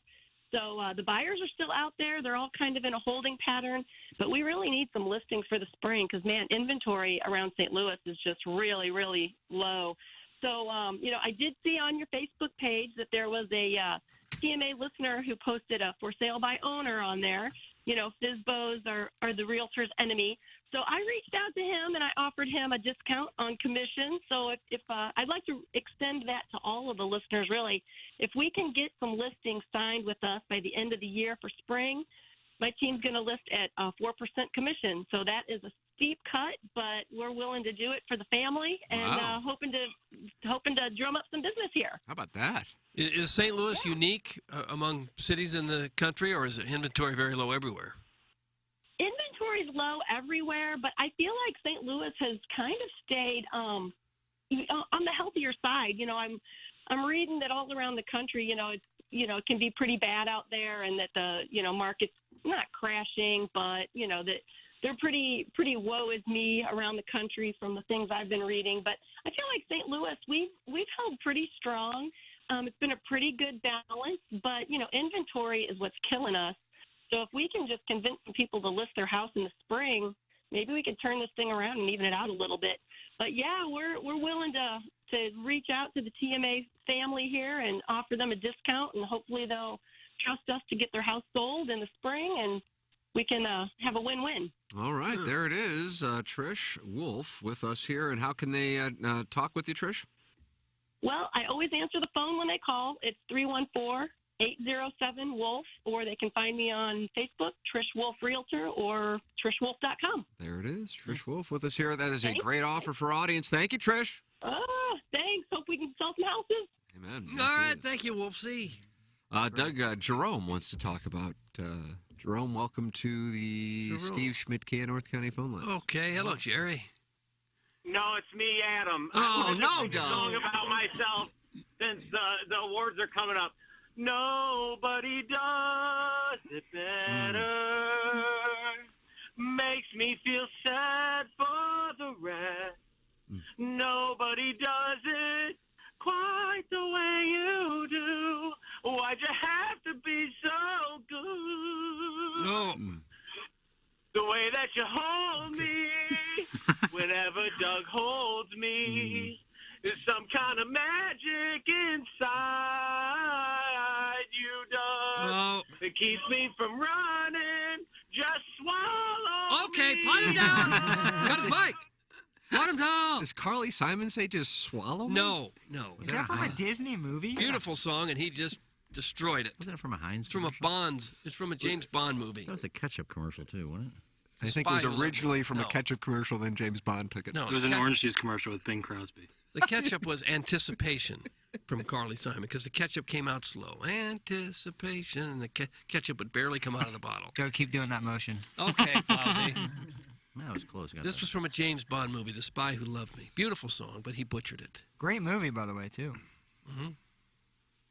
Caller Adam is the effing GOAT. Inscribe the trophy already, damn No. it. That's from the 636. I do love when he sings. We still got to vote. Yeah, we'll have a board meeting at the men's card room. The usual spot. What would they do at What are we St. Louis playing, Country 10, 20, Club? no limit? That's correct. If we all just kind of showed up with, like, notebooks and computers and just walked right into St. Louis Country Club in the card room, sat down, had a meeting, how would they handle that? I think they'd be thrilled to see stars of our caliber there. Like the HD2 guys are here. Can we get you a sandwich? It depends who's there. I mean, if it was kind of evening and we just kind of strolled in and said, we'd have to have a name because everything is a syndicate there. We'd have to be the TMA Syndicate. Oh, yeah. Tam Avenue Capital Partners Syndicate. Yeah, they would have syndicates. They would meet in these rooms and just figure out How to make stocks more they're gonna- money. what stocks they're going to buy this Yeah. week. We just say, yep, TMA Syndicate. I think we're in room 6. We're .com billionaires. And just go find a room and sit down. Be nice to get in one of those syndicates, wouldn't We'll it? get in one. Deal with a bunch of smart guys who know how to handle money. I delivered a tease that I need to finish here on the program in our Maggie O'Brien's 9 o'clock hour. Ken Rosenthal on theathletic.com wrote a column, what he's hearing in the early stages of free agency, and I was scrolling. And he's talking about Verlander and DeGrom, and he's talking about, what could possibly happen with a variety of players that you would recognize, even the Braves, and talking the possibility of trading Ronald Acuna Jr. For the record, he says he doesn't see that happening. All kinds of teams' names, and I didn't get to anything, and I was wrapping it up. Yeah. And I was going to go back on over to Brazzers, and all of a sudden, Doug, I read this. What? This is my own speculation, and not anything I've heard specifically, but Matt Carpenter's deep and enduring connection to the Cardinals would seem to make a potential reunion feasible. Oh.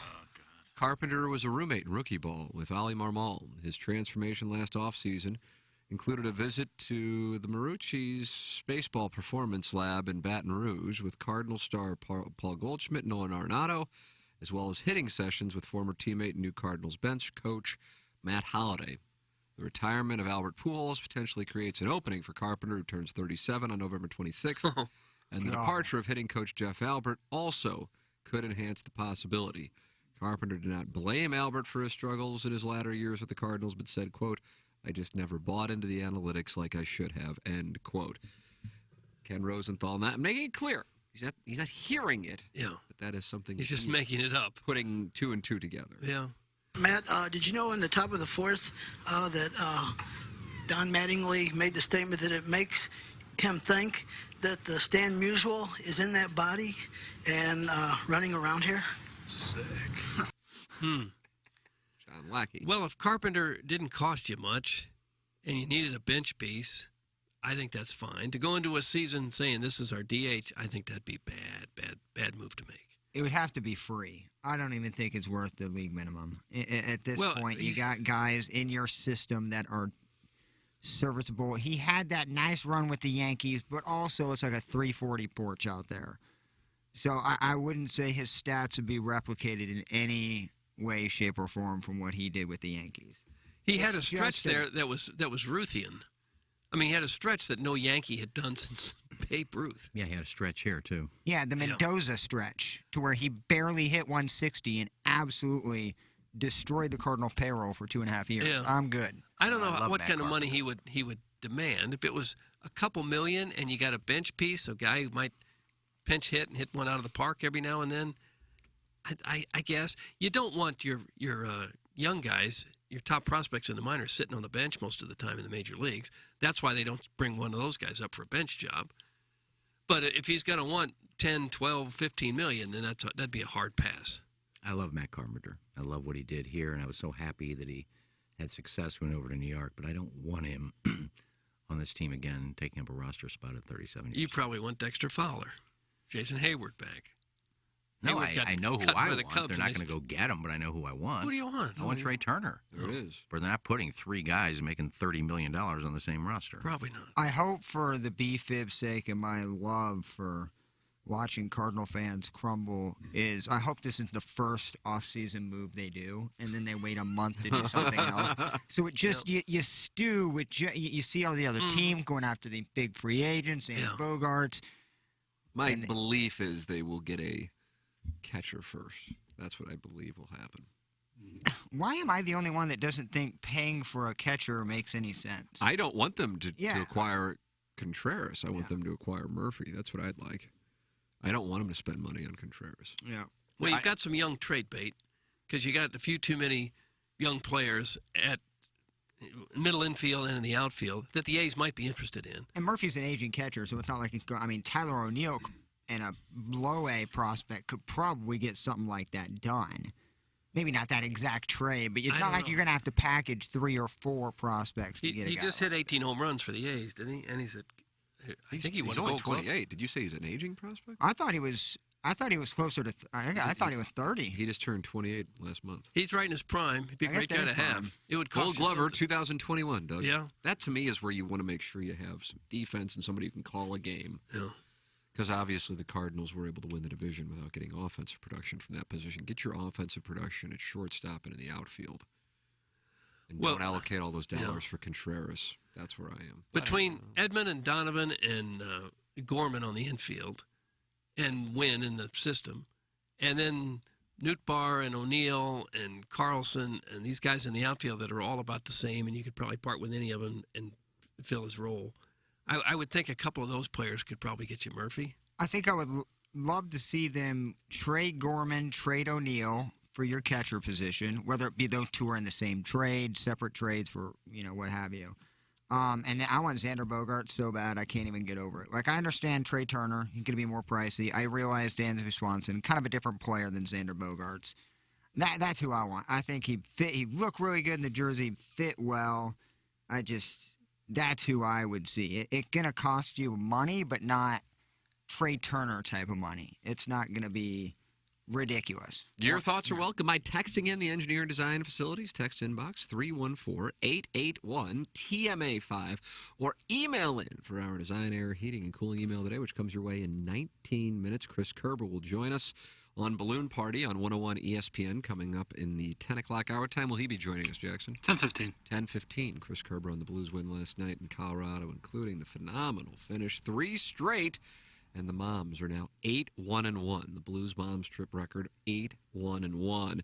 If you have visibility to your company or place of business's commercial fire alarm panel and system, please email fire@edf-rg.com. They'll have a technician come out and provide a free evaluation of your system and offer the most competitive contract pricing in the market. You can also check them out anytime at edf-rg.com, the official commercial fire alarm services and solutions provider of TMA. EDF is Missouri and Illinois preferred full-service vendor for licensed and certified professional servicing, monitoring and testing for fire alarm services and systems, fire suppression systems, fire alarm system monitoring services, tenant improvements and construction, security access and monitoring services. EDF's fire division is now testing, inspecting, and maintaining the fire systems on all commercial kitchens and restaurant hoods. EDF can handle all of your company's security and surveillance needs, from surveillance cameras to access card readers to facial recognition software and everything in between.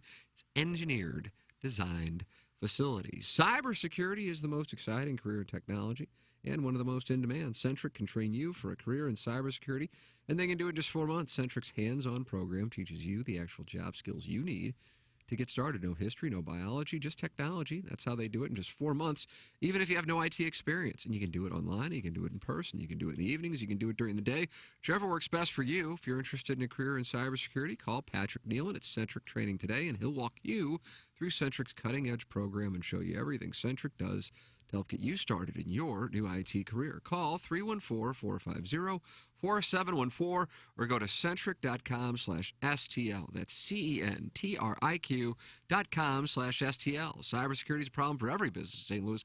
You can be part of the solution. It's 9:28 in St. Louis.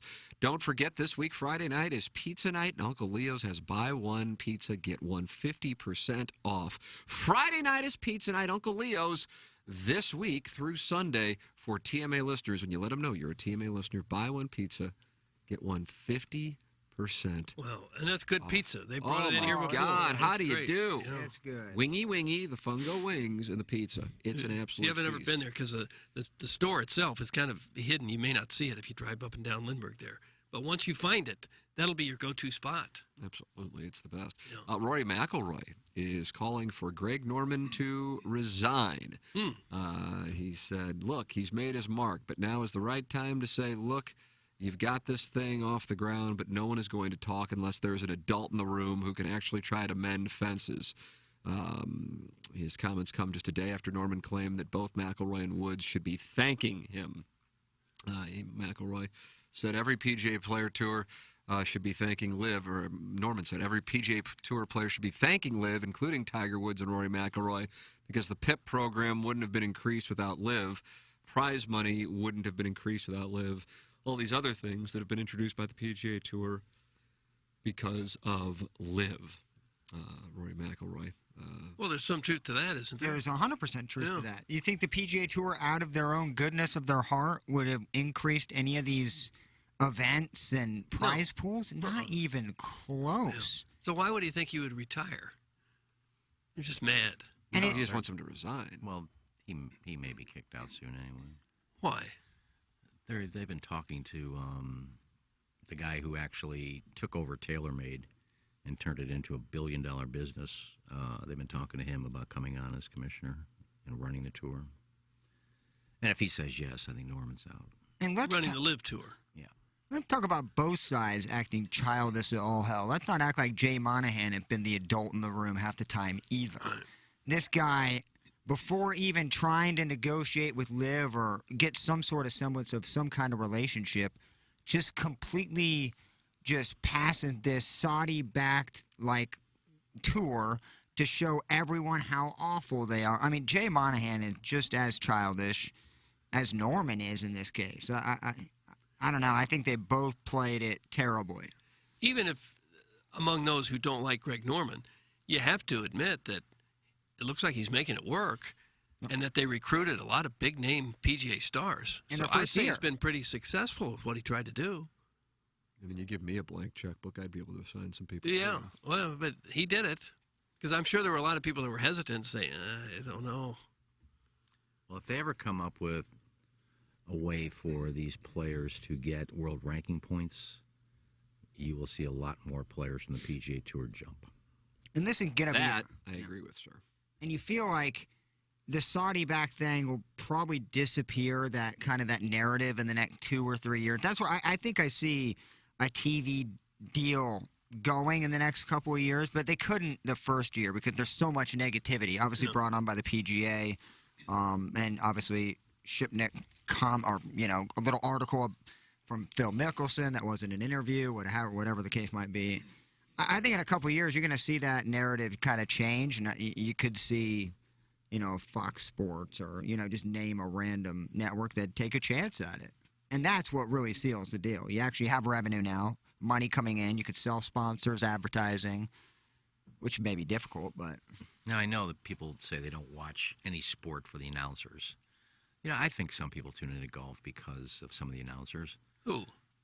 I love... Well, I mean, people love Gary McCord because he always spoke his mind. He was funny. David Faraday's lost his fastball. I mean, David Faraday's not funny anymore. The problem is they all try to be funny on the YouTube broadcast. This English guy, they get out there, fairways, they're all just trying to joke. Bubba Watson is, my God, thank God he's playing next year. That's just brutal. I mean, every time they go to him, he's trying to drop jokes, and they're not funny. Bubba Watson is. Yeah, so you need to get some guys out there that actually know what they're doing and can have fun here or there, but not everything is a joke. And I think if you do that, you may have some legitimate broadcasters if you have whether it's Fox or whatever you're going to use. But get some decent broadcasters. I mean, I watched only because I had them in my pick six. But they're awful. What was your text? You sent a text late last night about pick six? Yeah. Group chat. I had Philadelphia -1.5. There we go. And was that all your teasers? Yeah, I go 5-1. If they win, they lost. I go 1-6. You go 1-6. 0-6. 0-6. Bad week for you. They got beat. I had them in all 6 of my teasers, but I only had one loss going into that. I had Texas +3, but the other 5 were alive, all winners, except I need Philadelphia to get a 10.5-point favorite, -0.5, win the game, beat a crappy Washington team. I'm 5-1, and I think I win 380. I lost 600. You think they were out to get you? Well, first of all, it was a terribly officiated game. The officials were out to get you. Well, I mean, there was a vicious face mask. He almost pulled his head off. And when he did, he fumbled the ball on the 20, and they recovered it and didn't call the face mask. Washington ball.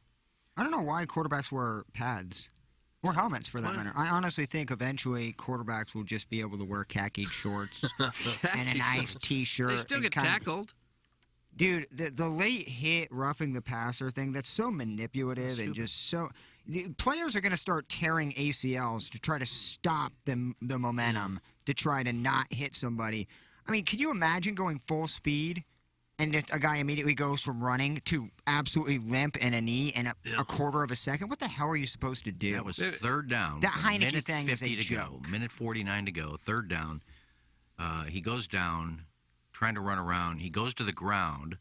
The lineman is like 5 feet away from him, tries to stop, and kind of rolls into him with his arm. Yeah, they're 320-pound dudes trying to stop full speed. I just don't. I don't know why the NFL is so popular. Well, I watch it and I just cannot believe. I know why they have that rule, because it's a much better product when you've got the superstar quarterbacks playing and not injured. Right. They want Mahomes out there. They want Rodgers and Brady and Russell Wilson. They want these guys playing and not injured. I get that, but can't you differentiate between a roughing the quarterback and touching a quarterback? Yeah, this is a designed play to entice a late hit, and to me, that's just not the integrity of the rule. I understand They're when you designing plays to get a late hit? Well, did you watch the Heineke what up play I'm talking about? No. Where he's scrambling around and sees 2 dudes and just falling through the ground in a slide motion after like going in for a tackle. And they get called for roughing the passer because he quote unquote slid. He's like literally in the tackle box still. Like, maybe they ought to just wear flags, like have the quarterback play flag football. Pull the flag, he's down. They don't even need that. I would say strictly 2-hand touch. Get your boat shorts on from, get a nice pair of Mugsies, and kind of. But there's arguments with 2-hand touch. I got him. No, you didn't. Yes, I touched him. No, you didn't. Flag, there's no doubt. You can also probably scratch the quarterback, so you got to maybe automatically wear gloves because you don't want any blood either. Am I complaining because I went 0-6 and I picked 6 instead of 5-1? Yes. Okay. Back to you. Yes. Back to you. Off the issue of quarterbacks being hurt, protecting I've never them. seen anything like it. Back to your betting. Washington ran the ball 50 times. Crazy. 50. Well, what's wrong with that? At halftime. That's their game. At halftime, it was 25, or not 25, because it was 30. There was 24 minutes to 6 minutes as far as time of possession. Okay. Philadelphia had the ball 6 minutes. Okay. And they were still only down by 6 at halftime. But they had a chance to take the lead. It was a pass to Smith, wide open, over the middle, caught the ball in the 30, starting to run away from the receiver or the defender, fell down, got up. He was out to get you. Got up, continued to run. As he got up, continued to run, they knocked the ball out of his hand on the 15-yard line. I mean, it's just only in games I play. Oh, this happens all can the happen. time. We saw it happen in the Mizzou game. Only in games that I need to win, to go 5-1. I'm going for the end zone here. Why don't you just knock this out of my hand? Thank you. Well, don't bet if it makes you so angry. Well, it wasn't my money. Well, whose money are you betting?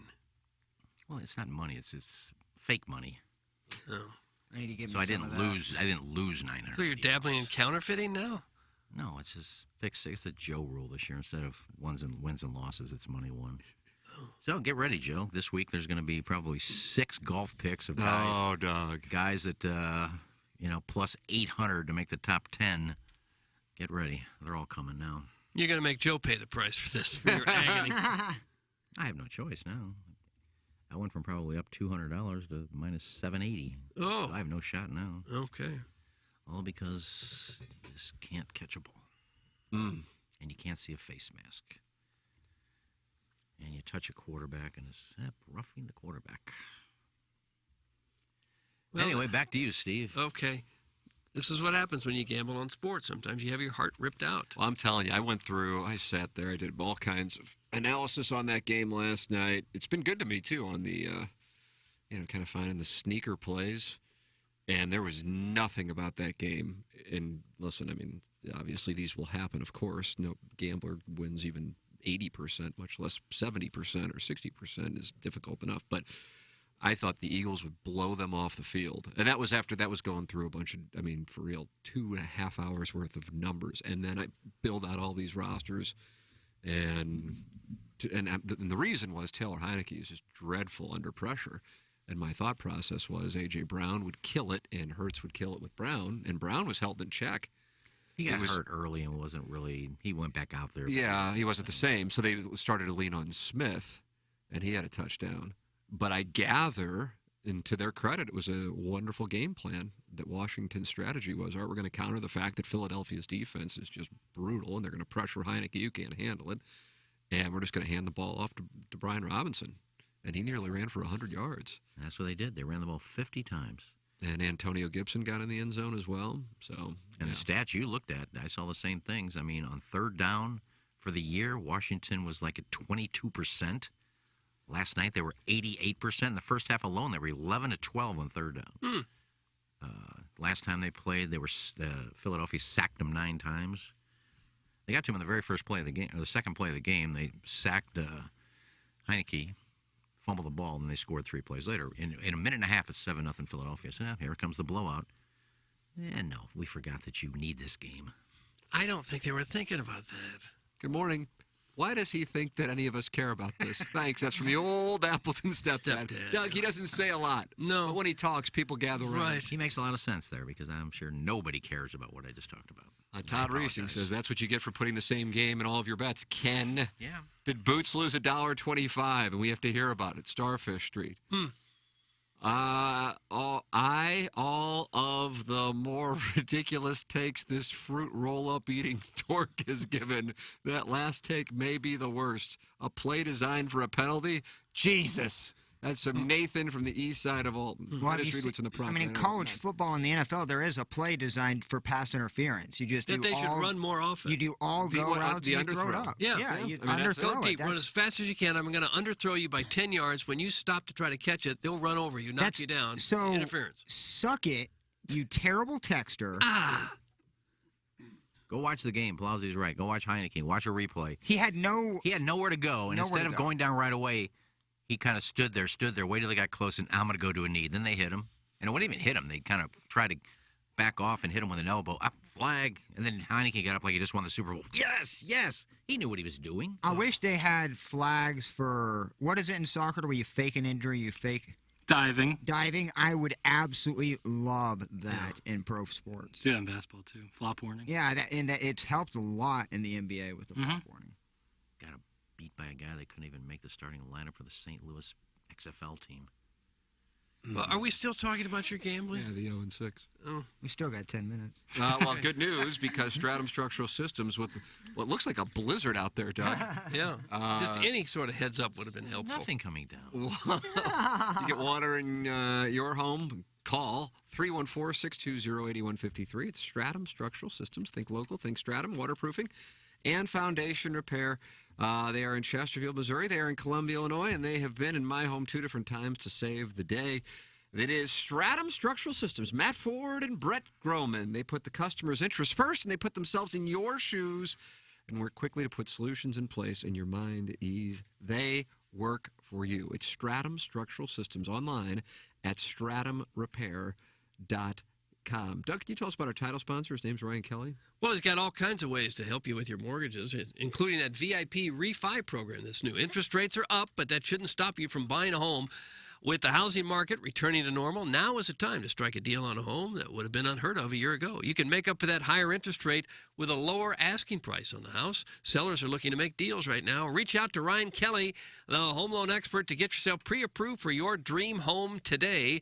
And with Ryan's 10-day closing guarantee, you'll be in your new home faster than ever. When interest rates come down, and they will come back down eventually, you'll be covered as part of his VIP refi program. After you make 6 payments on your mortgage, they will refinance you to that new lower rate with no fees. VIP refis with no fees when you work with Ryan Kelly, the home loan expert. Find out more about this program at his website, thehomeloanexpert.com. Thank you, Ryan Kelly. Thank you, Sir Mortgage. Jackson, would you like to tell us about anything whatsoever? Yeah. You know, we talked a lot about the only thing you need to get into the end of the year listener award show is, of course, a toy for Annie's Hope and also pants. And I'd like to make a suggestion for those pants that you're going to be wearing. That's Muggsy. Billy. And it works out perfectly because Muggsy is currently having the biggest sale of the year. The entire site is up to 30% off. How much percentage off do you get? Up to 30% off. Nice. This is your chance if you ever wanted to try out the most comfortable yet stylish clothing in the entire world. You hit up the site right now, and everything is up to 30% off. They don't do sales like this. It's massive. And the only time of the year that you can get this stuff up to 30% off, it'll look wonderful at Harpo's in Chesterfield on December 8th. It might even help you win some. I don't know. It's the absolutely perfect gift for anyone in your life that you want to show that you care about. Just be careful because they'll really, really, really love you after you give them the gift of Muggsy. So wield that power responsibly. It not only has the world's most comfortable jeans and the greatest jeans, but they also have super awesome flannels, jackets, cashmere, holiday party pants, joggers, literally anything your closet could ever need. If you're going to be comparing closets, I would suggest you go check out Muggsy. This is it, where holiday legends are made. Establish yourself as the greatest gift giver in history, or treat yourself by heading over to Muggsy.com for up to 30% off the entire site. That's Muggsy.com. You don't need a promo code for 30% off your entire order with free shipping and free returns. Experience life-changing comfort with Muggsy. Boom. There it is. Ladies and gentlemen, it's time for the Design Air Heating and Cooling Email of the Day. You can tell which side of the diaper is the front and which is the back based on where the animal print is. I tell my wife's father, who is eager to start getting more hands-on with some of the help with the kids around the house. And you'll want to wipe from front to back to ensure you don't risk infecting the urethra, which can be painful, but not as painful as a soft cow forming in your chastity cage, I added. He seemed to be getting the hang of it because he lifted up my legs to wipe a soft dollop away from my muddy confluence. Okay. He took a few waffle confluence. He took a few waffle fries to get a little extra fixins for his dippins. I loosened his belt. He loosened my stool. No. Think about it, Doug. That's from Tunnels 2000*6. I'm sorry, Tunnels 2000*6 just got himself suspended. A period of 2 days' time with his language. And he'll serve that suspension to last 2 days' time, and it won't feel good either day. Muddy confluence. More tales from Hito on Denny P. posted by Iggy. Quote, I stayed in room 2275, one of the remodeled rooms. No big deal. Personally, I don't care for the gray trim. Yeah. I would like to see a more tropical color. The shower was nice. Glass doors with 5 shower heads. I would suggest they check some of the tables and dressers. Mine were invested with ants. Doug, these tables bought into ant stock. Yeah, they invested highly in them. Mine were invested with ants. Every time I banged the table, ants came pouring out of the cracks. That comes from Mr. Licks. Don't you have to be a member to get on there and see this stuff? What are you, people joining just to go look for my stuff? Mr. Licks. Ant problem doesn't seem very nice for a vacation. Yeah, I mean, if you're engaging in an orgy, Doug, ants can ruin that orgy. Especially the red ants that bite. Oh, no. Oh, baby, that's a third world hot. country. Fire ants. They have those here, don't they?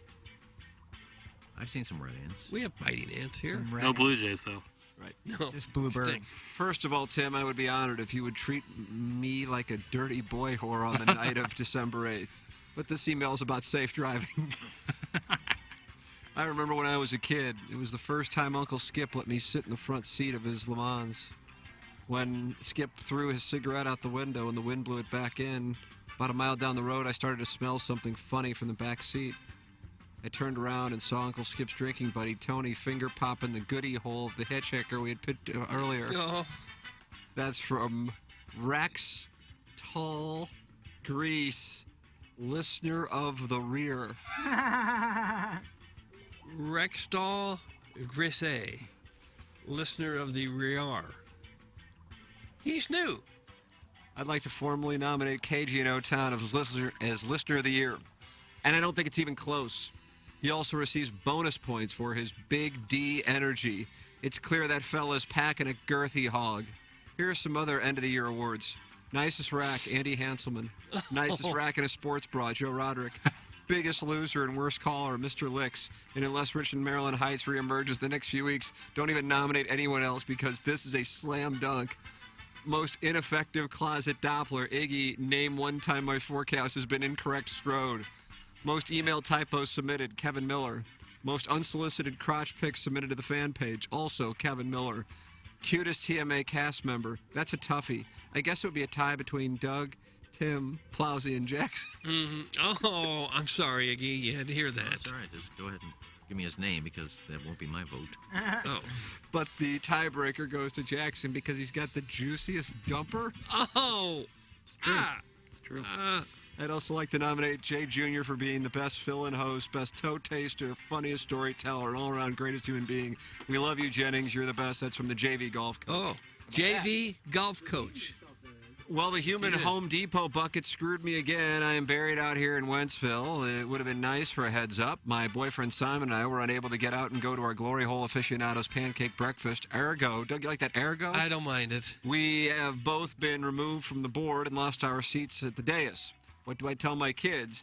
Gotta scoot down my slick drive. Oh. That's from Doug's microphone shadow. P.S. If you stop allowing Mr. Fix to call in, I will stop emailing in.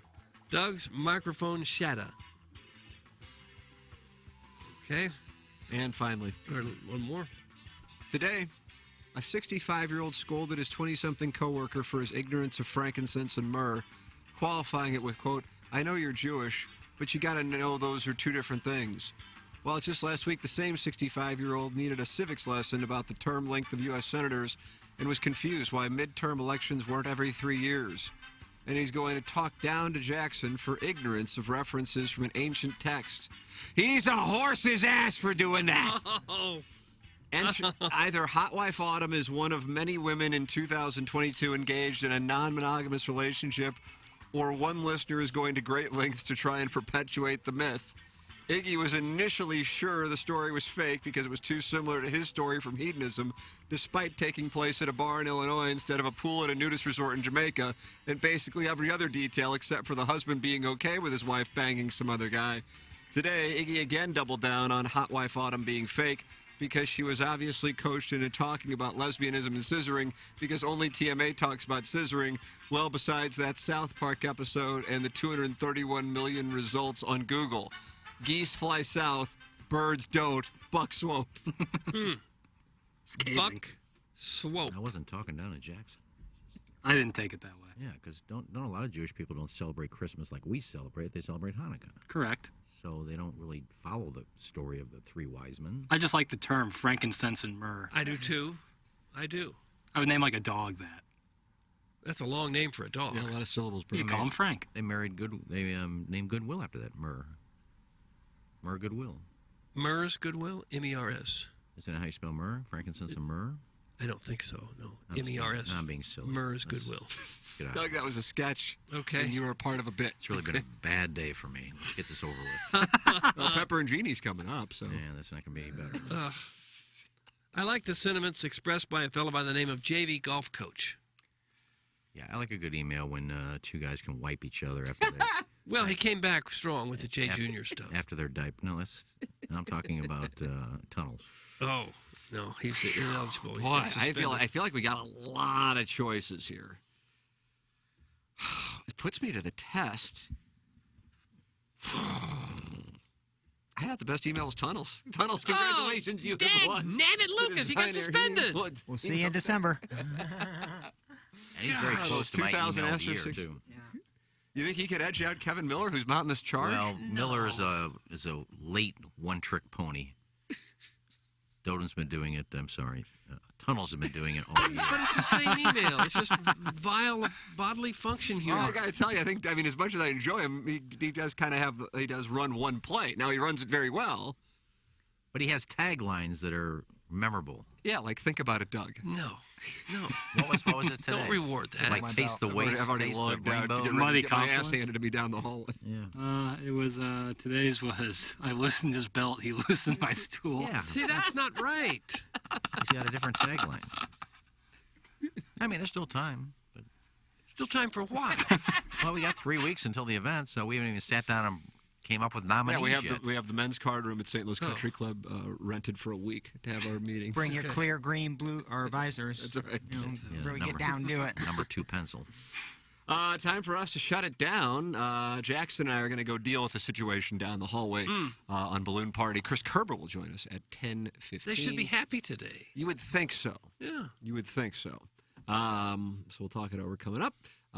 Stephen Wildwood has left a mic drop, and so Jackson is ready for that as well. So that's coming up. And then what's coming up on Pepper and Genie? Maybe we'll just continue to talk about my bad beat last night. Oh, no. I'm excited for that. I know it'll be an 8-minute segment. Why don't you talk about Matt Carpenter returning to the ball club? Yeah. Let's give him pub. We'll break something down. $22 million for... Don't know what it is. 60. We'll break something down. Thank Curbs, too, for the... Oh, never mind. That was Panger and Kelly. John Kelly that mentioned Jay. Yeah, that was cool. Yeah, super cool. So we'll talk about that coming up on Balloon Party 101 ESPN. You got Pepper and Genie, and then the release of the Hot Wife Autumn interview will be up here in a couple of hours as well in the Tim McKernan Show podcast. Doug, so much going on, and of course the Listener of the Year Awards presented by Munganess at Harpo's on December 8th. All you have to do is bring a toy for Annie's Hope as we celebrate the year, and we also raise money / toys for Annie's Hope, the charity J. Randolph Jr. chose on jrandolphjr.com. And Lisa Ann comes back to St. Louis. Dotem comes to St. Louis December 8th at Harpo's. Make sure you make plans to be there because we're off the next day, and we finna get effed up on the Hennessy. No, I won't. Really? Straight up or on the rocks? No. Straight up. Yeah, and then Brandy sniffed her. Yeah. There you go. There it is. It's already been set up for us. That's Harpo's on December 8th. That'll be fun. Looking forward to it. Time for us to shut it down for the Plow, for Action Jackson, for Kenneth Higgins Strode, for Mother Kevin, for Douglas Elton Vaughn, I'm Tim McKernan. This has been the Ryan Kelly Morning After, closing out the Maggie O'Brien's 9 o'clock hour. Okay.